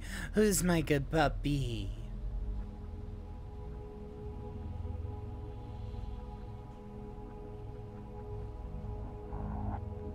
What's the inverse of say so? That's this stream. That's true. Is it me? It's you. Good puppy. Joey, did you find the one that lets you build on water?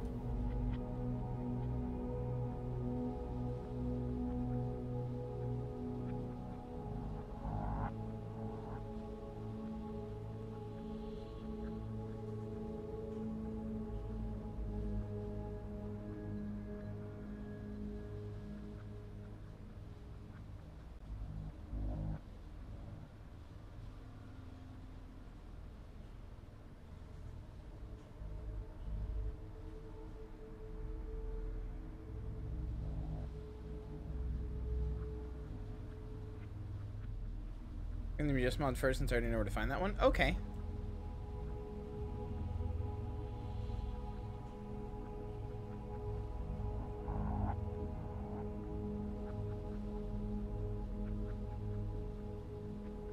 I think a RimWorld MGS playthrough could be fun.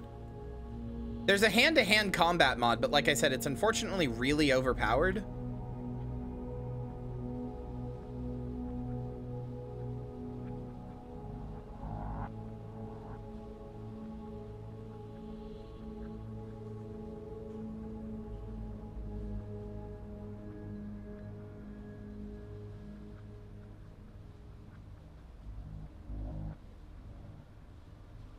Are all these updated to 1.5?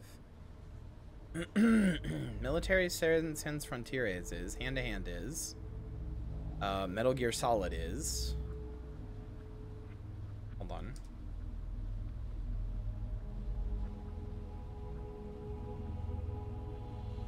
Pause the Peaceful. Wait, are all these actually updated? Holy shit, these are all 1.5 compatible. Let's go.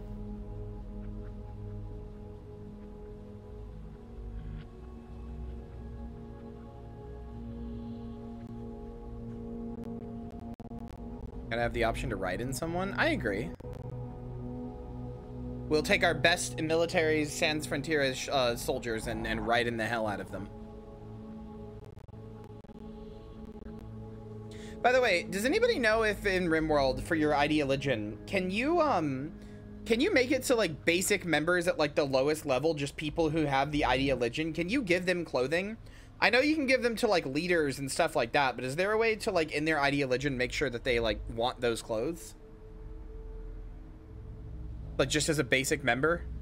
If not, you can always just set a priority for their stuff, but yeah? Okay, cool. Make me a nice crisp piece of meat. How did eye removal cultist gene implanter demon mommy game go? Pretty good. Hi, Will. Sorry that eye removal cultist gene implanter demon mommy is the first thing you heard when you joined in, but hi, thanks for the join. Welcome in, everybody.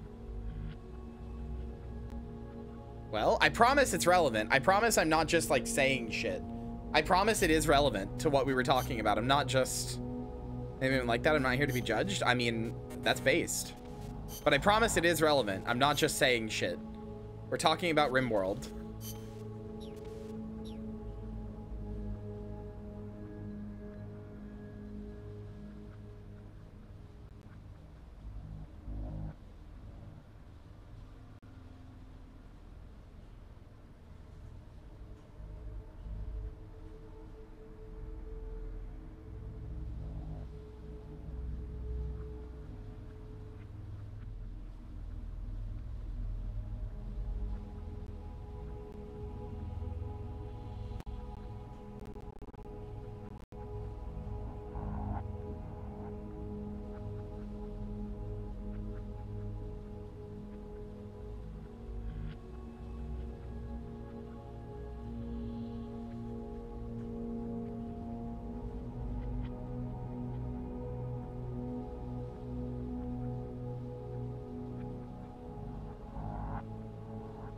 1 second.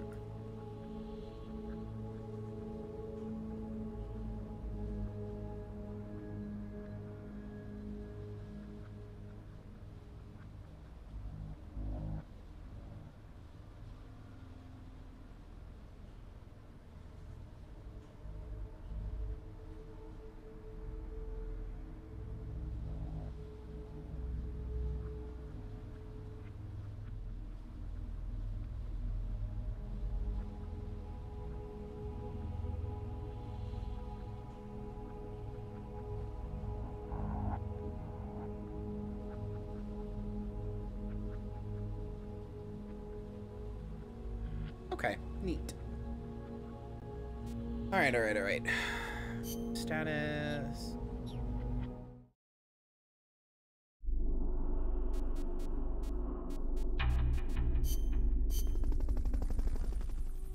Maybe that'll be season 2. Maybe we'll do an MGS playthrough for of RimWorld for season 2. Maybe that'll be the intermission after season 2. I don't know. As I'm sure will come as no surprise to everybody, for RimWorld Season 2, I want to go all out. I want there to be a Streamloots card pack. I want to make an animated intro. I want to pre-write the lore of the Royalty Kingdom that we'll be making. I want to get some fantasy races in there. I want to go all out. I want to make a mod pack so that you can download and play it if you want. I want to go all out. I want Tales from the Rim to be a really cool thing. It's really reinvigorated a lot of my passion for some things, for streaming and creating and stuff like that. So. Good luck. Kyria, when she suggests things by halves, no, I don't think I will. Listen, you're gonna learn very quickly. I don't have the ability to do things by halves. The only thing I know how to do is to do things with putting my whole pussy into it. Catarata de la Muerte means waterfall of death. And that's kind of usually a bad thing, but... I am sure it will be no problem for you, Snake. Especially compared to all the dire situations you've faced in the past. Yeah, easy to say now. We'll see what really happens. Sorry. Still, you have surprised me. Everything they say about the legend is true. I'm neither hero nor legend. But for some reason, I don't mind you calling me that. Thanks. Be careful, Snake. Peace. Peace. I love you, Paz.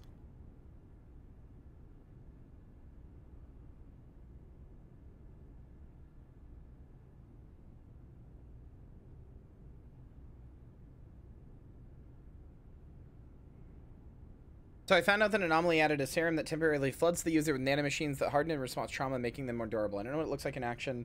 Did you make Colonist and Armstrong for a while? I think what I'm going to do for Season 2, by the way, as well, is I said it was going to be royalty, but I don't know. I think I'm going to hold a poll because I want to do a season for each area of the game, like each expansion. So I'm going to hold a poll. What do you guys want to see first? Like an Anomaly playthrough, a royalty playthrough, a royalty playthrough, fucking biotech playthrough, or a whatever the other one is. I'm forgetting one of them. Ideology, like just a pure ideology playthrough, although I guess we're kind of doing that with the demon mommies, but you know, we could go more advanced. Catarata de la Muerte.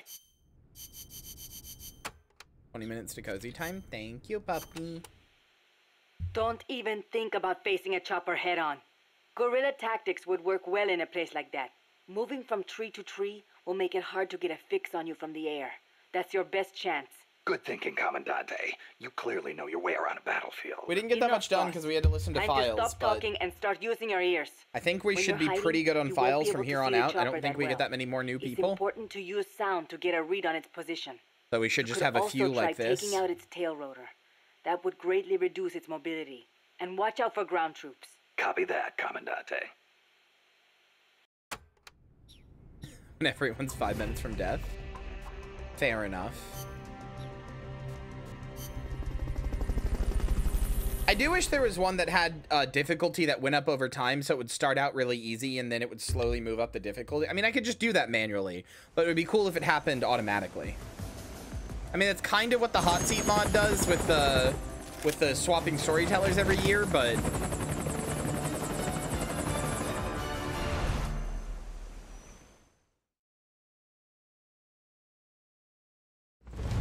I know. You don't have any supply markers. Are you gonna have enough ammo? Maybe you should pull back and reorganize things first. Watch your back!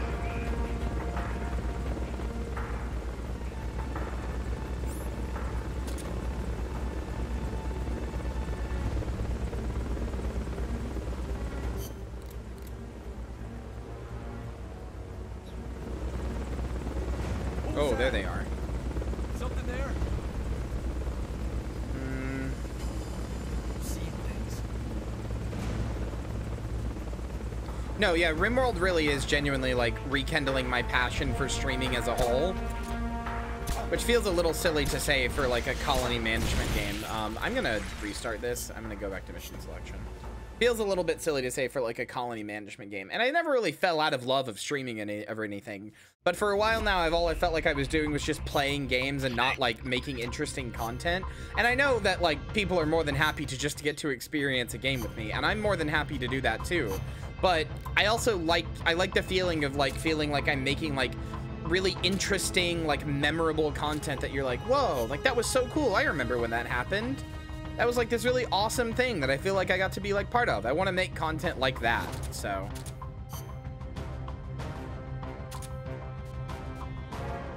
I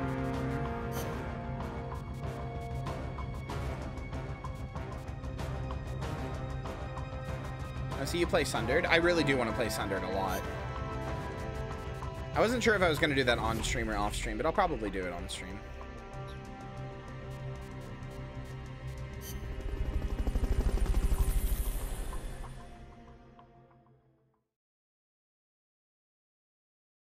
I really like dogfighting games, like space dogfighting games, so Chorus would probably be something I would love. Since that seems like that's what that is. I should play more Everspace. That one's hard. I mean, if I play it off stream, I'm more than happy to like hang out with you and like, you know, let you watch. Maybe you should pull back and reorganize things first. All right, we're back to tank hell. That bounced off that guy's head.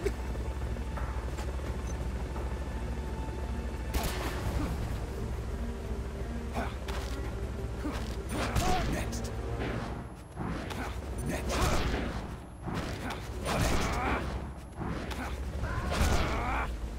Did one of them die?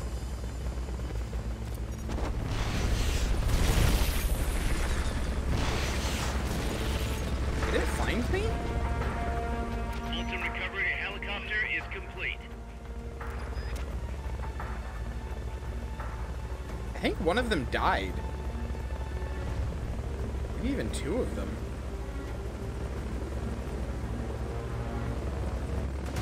God damn it, it did find me. Okay.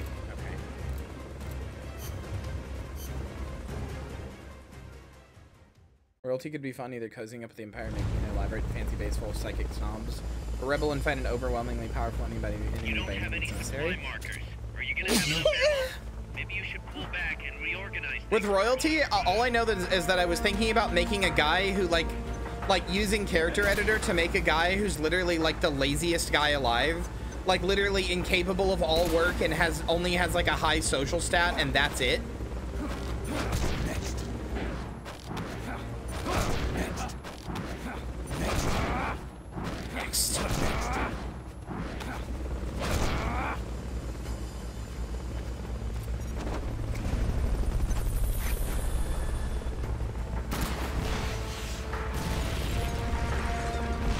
Recovery subject confirmed onboard helicopter.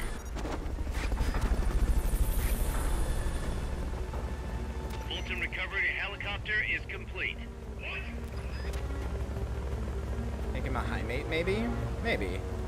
I just like the idea of this like guy who like even before we have like a kingdom started is like just trying so hard to be a king even when he kind of sucks shit.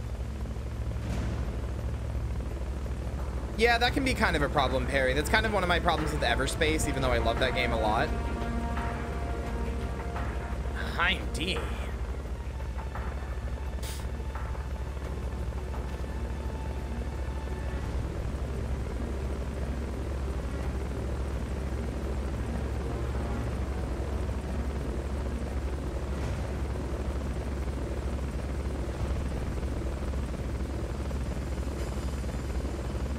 Vesmon, please take a look. Okay. Oh, shit.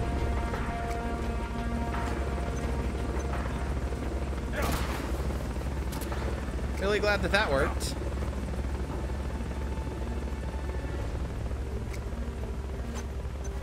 Even though it definitely should not have.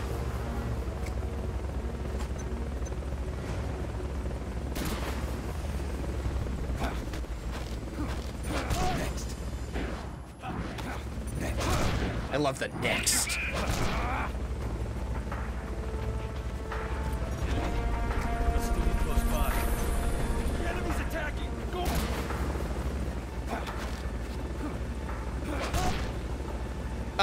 Okay. I hit his ass against a tree. Oh shit, oh shit, oh shit. Fulton recovery subject confirmed onboard helicopter.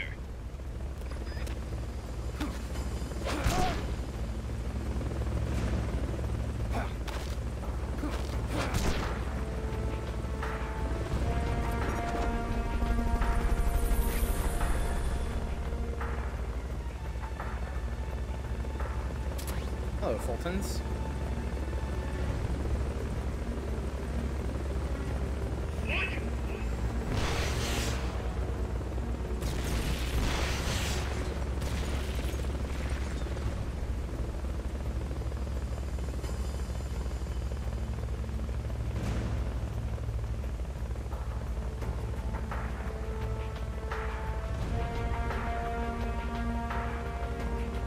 I don't really know what high mates are, other than that they're blue. Dabba dee dabba die.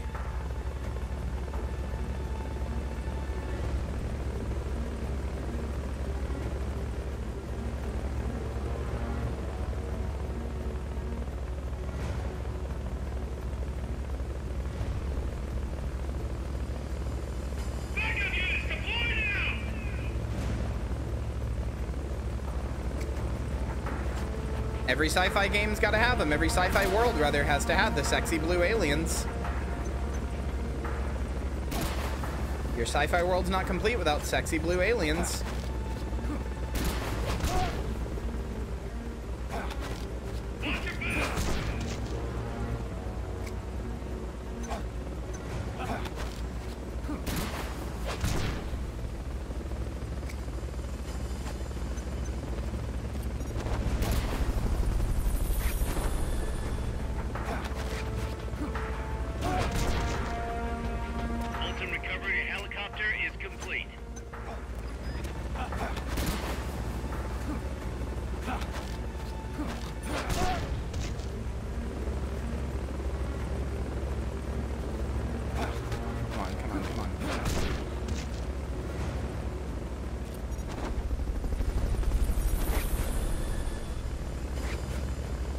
Okay, good. It didn't see me. Whew! Fulton recovery subject confirmed onboard helicopter. Oh yeah, no, and smoke bombs in this are insanely OP. What?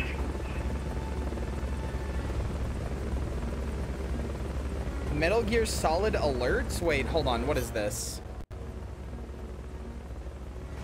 Replaces the negative event sounds with the Metal Gear Solid alert sounds and the positive event sounds with the codec ring sounds. Okay, cool. Just downloading that and never turning it off for any game ever. But especially not the Metal Gear Solid RimWorld playthrough. Is that a Hind-D? Yeah, it is. A Hind-D.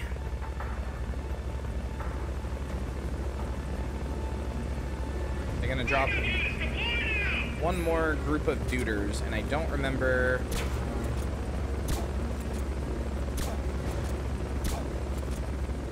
I don't remember how long... There. They should all fall asleep at roughly the same time now. I don't remember how many more are left.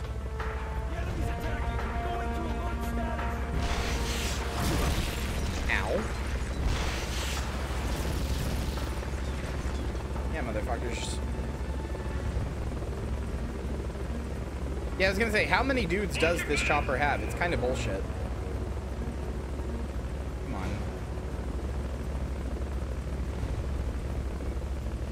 Almost went out and got myself sawed.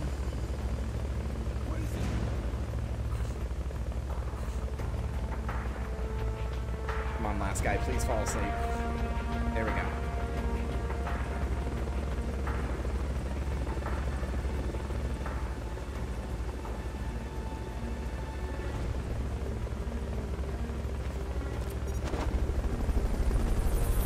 You really think of all the times that Fulton wouldn't work, it would be now, you know? When there's a helicopter who can see them getting Fultoned away. Fulton recovery helicopter is complete. Okay, that was 3 waves of dudes. That had to be all of them.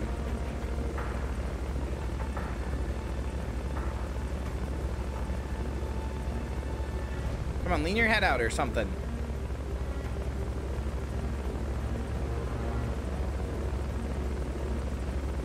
Are you kidding me? Are you fucking kidding me?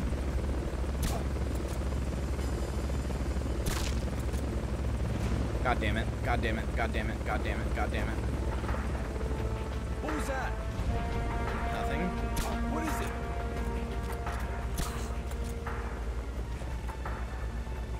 Ah!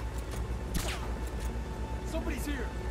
Enemies. No! I'm so mad.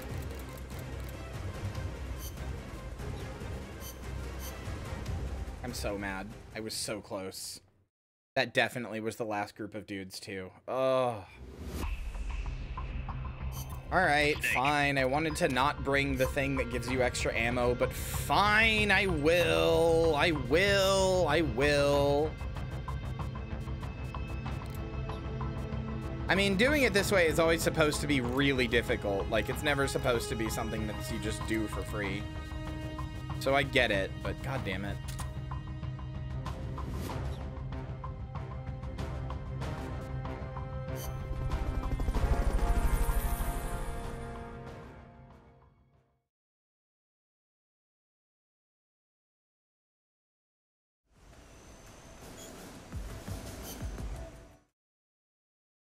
We don't have any quotes about how the Clussy gets you poggin'?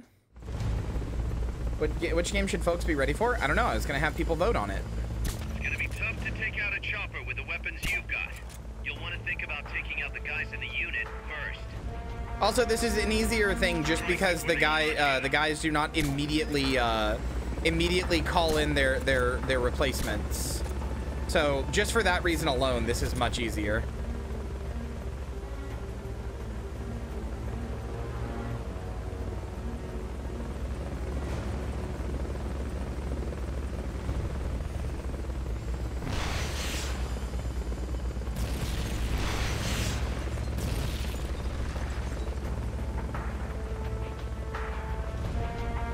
Sleep.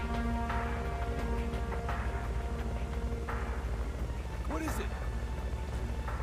Well, that's kind of a gimme. Get up. God damn it. What is it?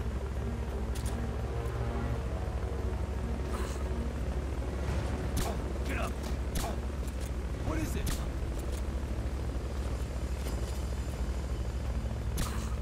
There.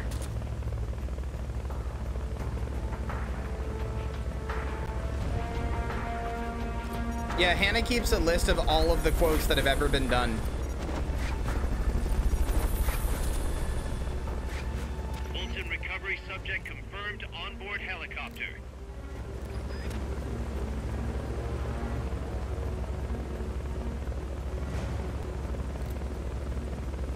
Backup units deployed now!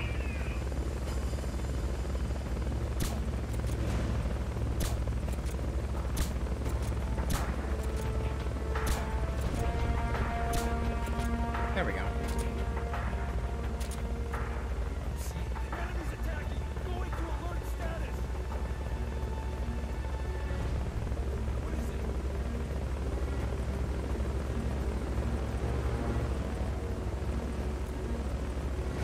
Get up. Launcher fast! What is it? Do not like how much of my silencer I have already used, but oh well.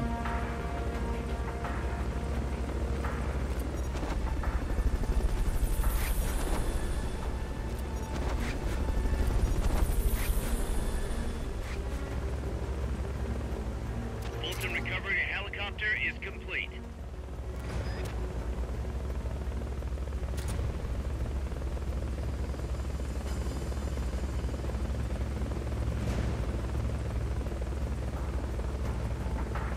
Nope, femboy forever. Fuck you. Anyway, we'll be switching to cozy time as soon as I'm done with this boss fight, unless it takes an unreasonably long time like the tank one did, in which case I'll stop.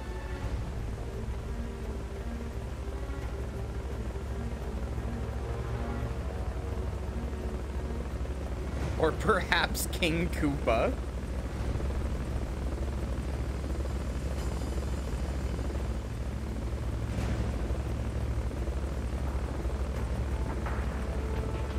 Could I be femboy then prestige HRT? Yep, just like in Call of Duty. Just like in the mega famous military game Call of Duty, you can prestige your HRT level.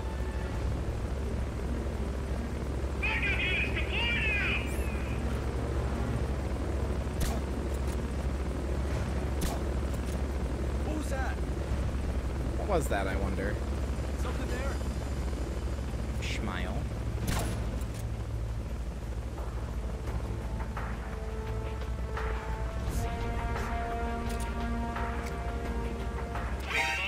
Are you kidding me? Stay out of sight and neutralize the enemy now. You're sitting duck with that equipment. Okay. That's... okay. Sure.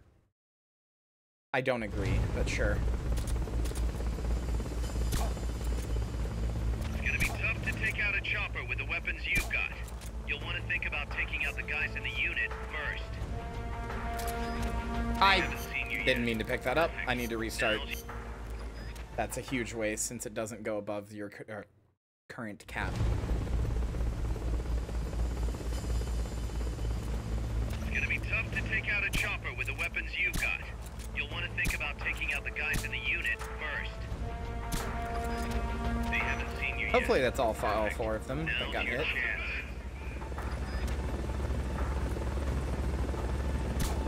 Just in case.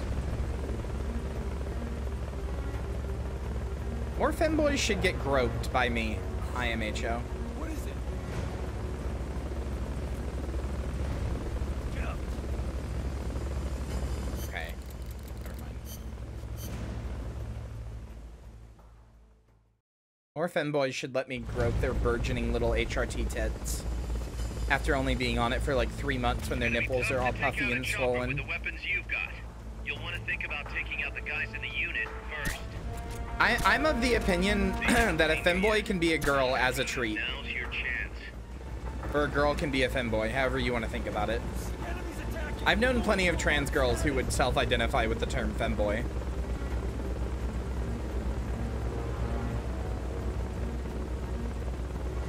And I should be groping all of their tits.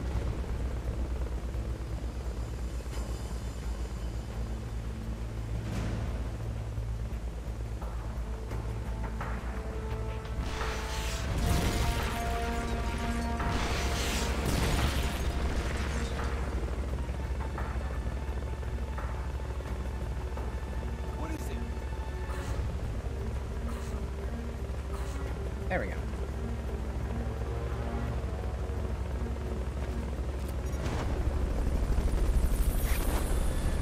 Putting programmer socks on your femboy is enrichment. Don't let anybody tell you it's not. Confirmed onboard helicopter.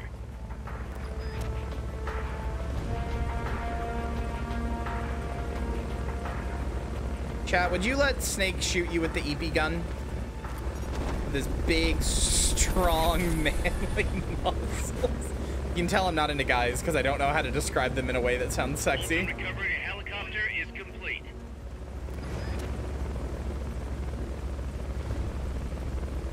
Backup units deployed now.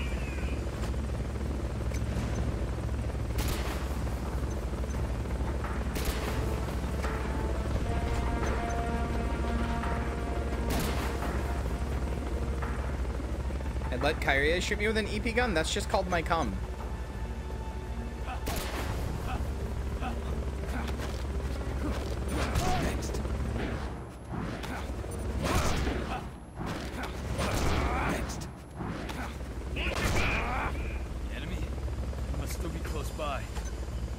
throws a grenade at your feet. Enemy must still be close by.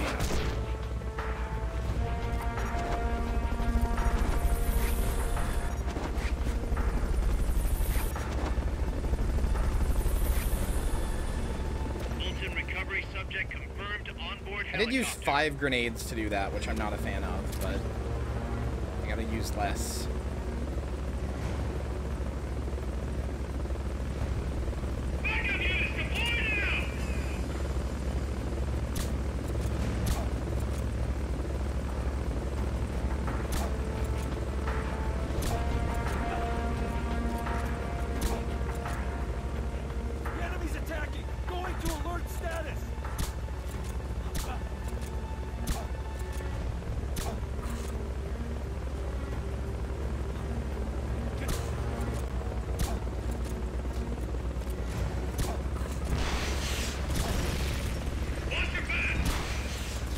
Oh, that was a lot of wasted shots.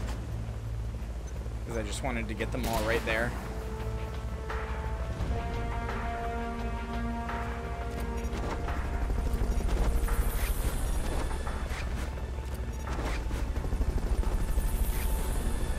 Fulton recovery helicopter is complete.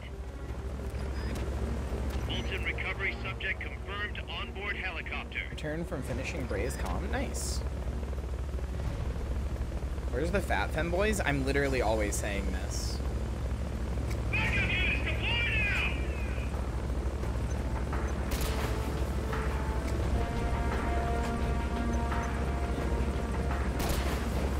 They're like unicorns. They have to be protected.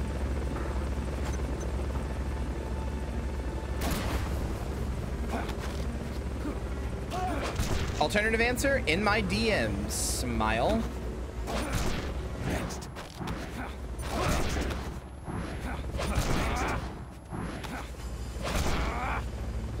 That's what I was gonna do, Joey.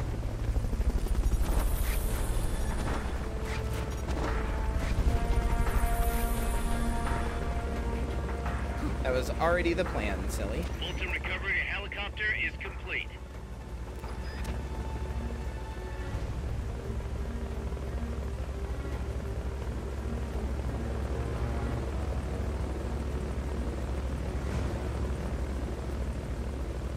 I don't remember where that other pack of Fultons is. Another one in the map somewhere, but I don't remember where.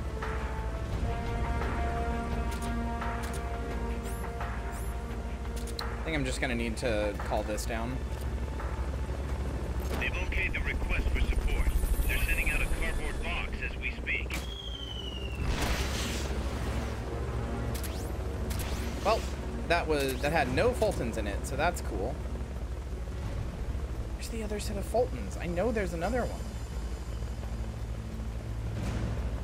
Did I already grab it by mistake? There it is.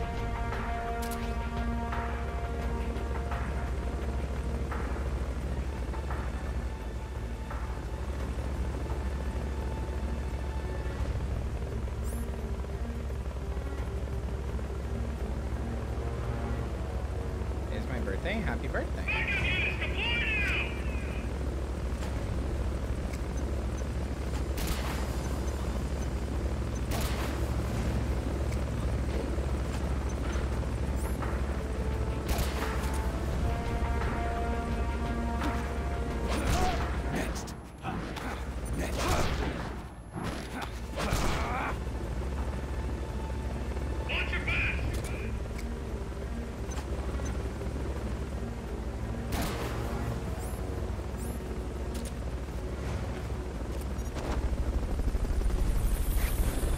See shit.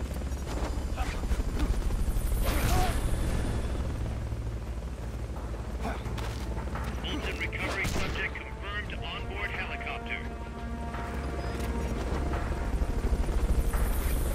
What? That's gotta be the leader. Can you take him down? Hell yeah, he finally popped his head out. Let's go, I did it.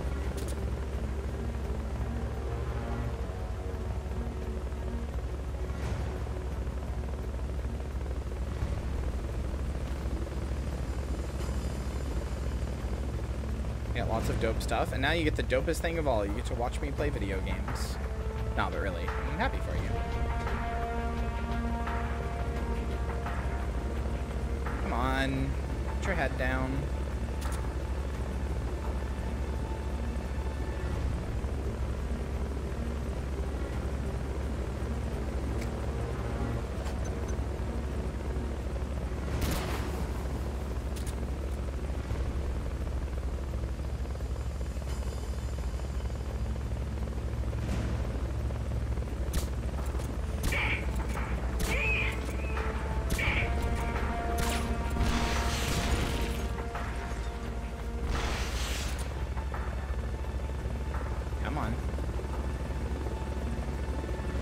It doesn't actually matter if he catches me now. He doesn't ever stick his head back in.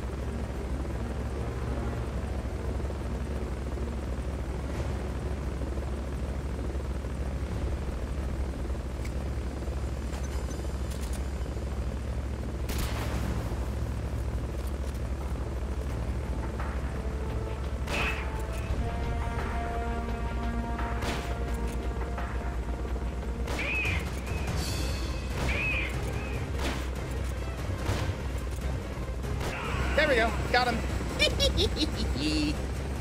And they said it couldn't be done. They said it couldn't be done. God, that was so much easier than the tank one. Maybe the arena for the tank really is just that bad. I'm like, I think I'm pretty good at these games, so like, I was surprised I was struggling with the tank. I mean, granted, my controller was being kind of a shithead too. And like eating my inputs and doing them for too long and stuff, but like maybe the yeah, fault in the entire chopper.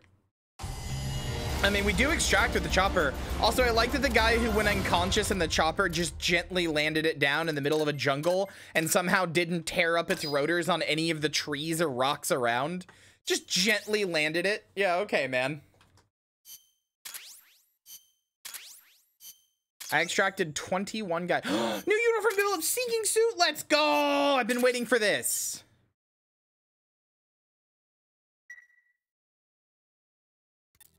Boss, I'm starting to wonder if recruiting the soldiers with a Fulton isn't a little heavy-handed. Starting to? Like where this is going.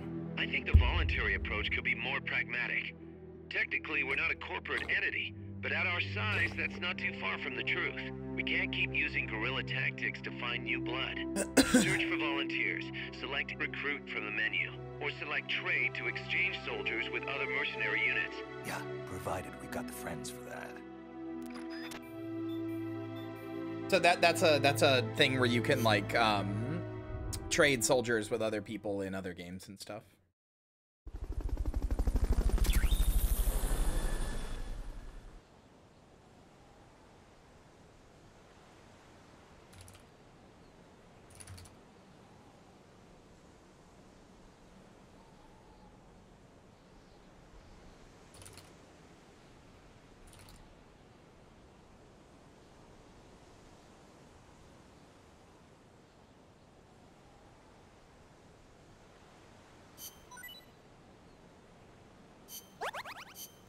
And you just keep ballooning people to brainwash city, sweetie. This is Metal Gear Solid, not your erotic fantasies. It's okay.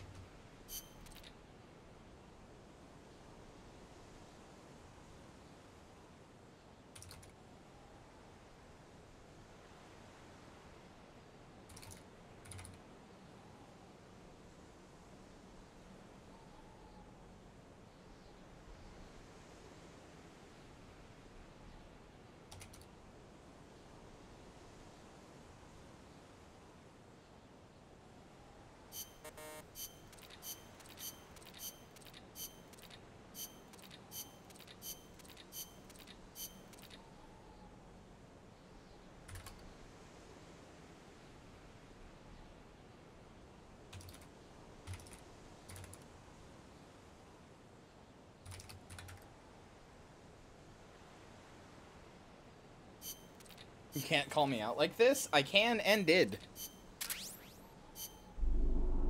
This is just what happens when you're somebody I'm interested in. Ask Joey. Hey, Joey, how do you feel about Raiden? I still feel bad for that one, actually. You were so embarrassed.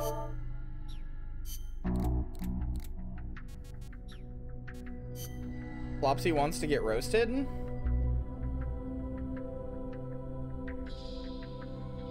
What the fuck? I love you. I love you. Ruined my day. All right. Your pussy's mid as fuck. No, I'm kidding.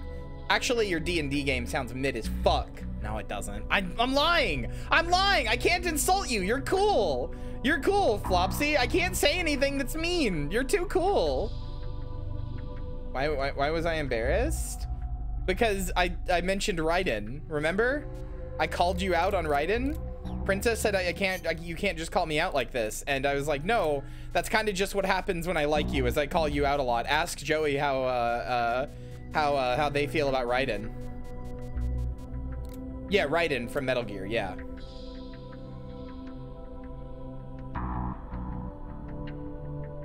Why did you, a cinnamon bun, make a roast card in the first place? Because I can, okay, here's the thing. I can be mean. I can be mean. But everything I can think of that is like mean, I'm like, no, that's like, I'm using my psychological powers to read too far into a person and it would like actually upset them. I'm like, I'm not, I was like, oh, I can insult people, and I can. But the problem is everything I can think of to insult somebody is like way too far.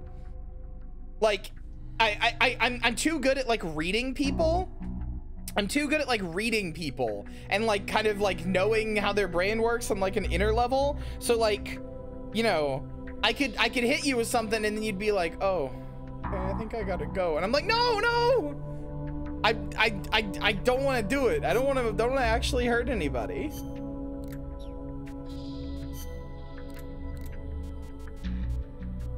I'm honored that you think of me as a cinnamon bun. I'm honored. I mean, you're kind of right, but also I'm honored.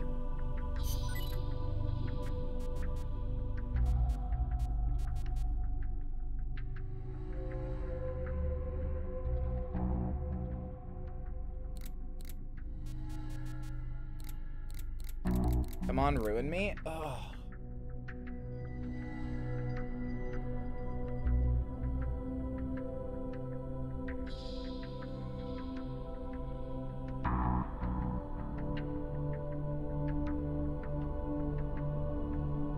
No, I can't. I can't. There's only one thing in my brain and I can't. It's too mean. It's too mean. I can't.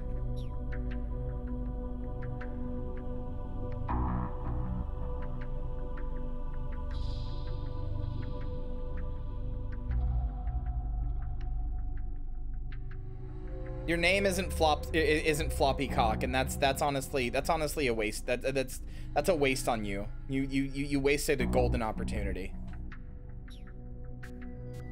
How the fuck do I make the sneaking suit? It's not an R&D.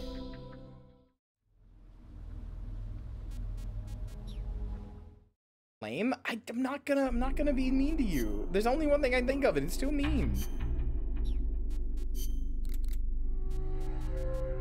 Oh, I just get the sneaking suit?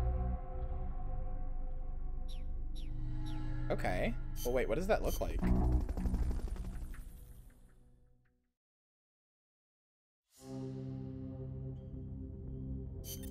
Snake, infiltrate Dr. Strangelove's research lab and either deactivate or destroy the AI. The lab's built into some ancient ruins, so find those first. Do you mean to say in public or at all ever? I don't know. It's not, I'm not gonna like ruin your life if I say it, but it's definitely like meaner than I should be by a good bit. Hell yeah, the sneaking suit. Stealth. Stealth. Stealth. Stealth. Stealth. Survival. Survival. What does he say if you do a naked one? Let's rock. Let's rock. Let's rock. Stealth. Stealth. For serious psychological damage? Maybe. I am too nice is the problem. I don't actually ever want to hurt anybody's feelings, and I know I'm extremely capable of hurting somebody's feelings to an extreme degree without even trying. So like, I try really hard to not do that ever.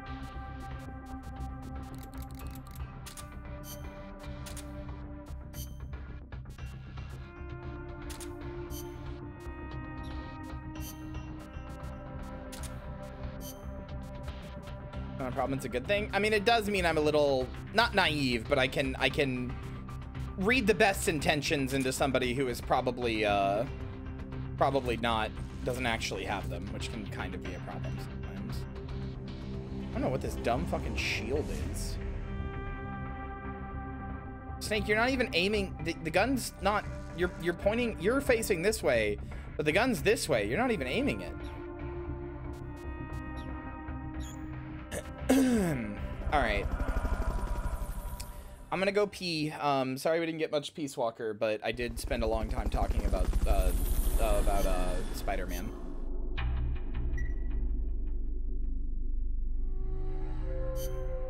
Peace Walker. Okay. Boop.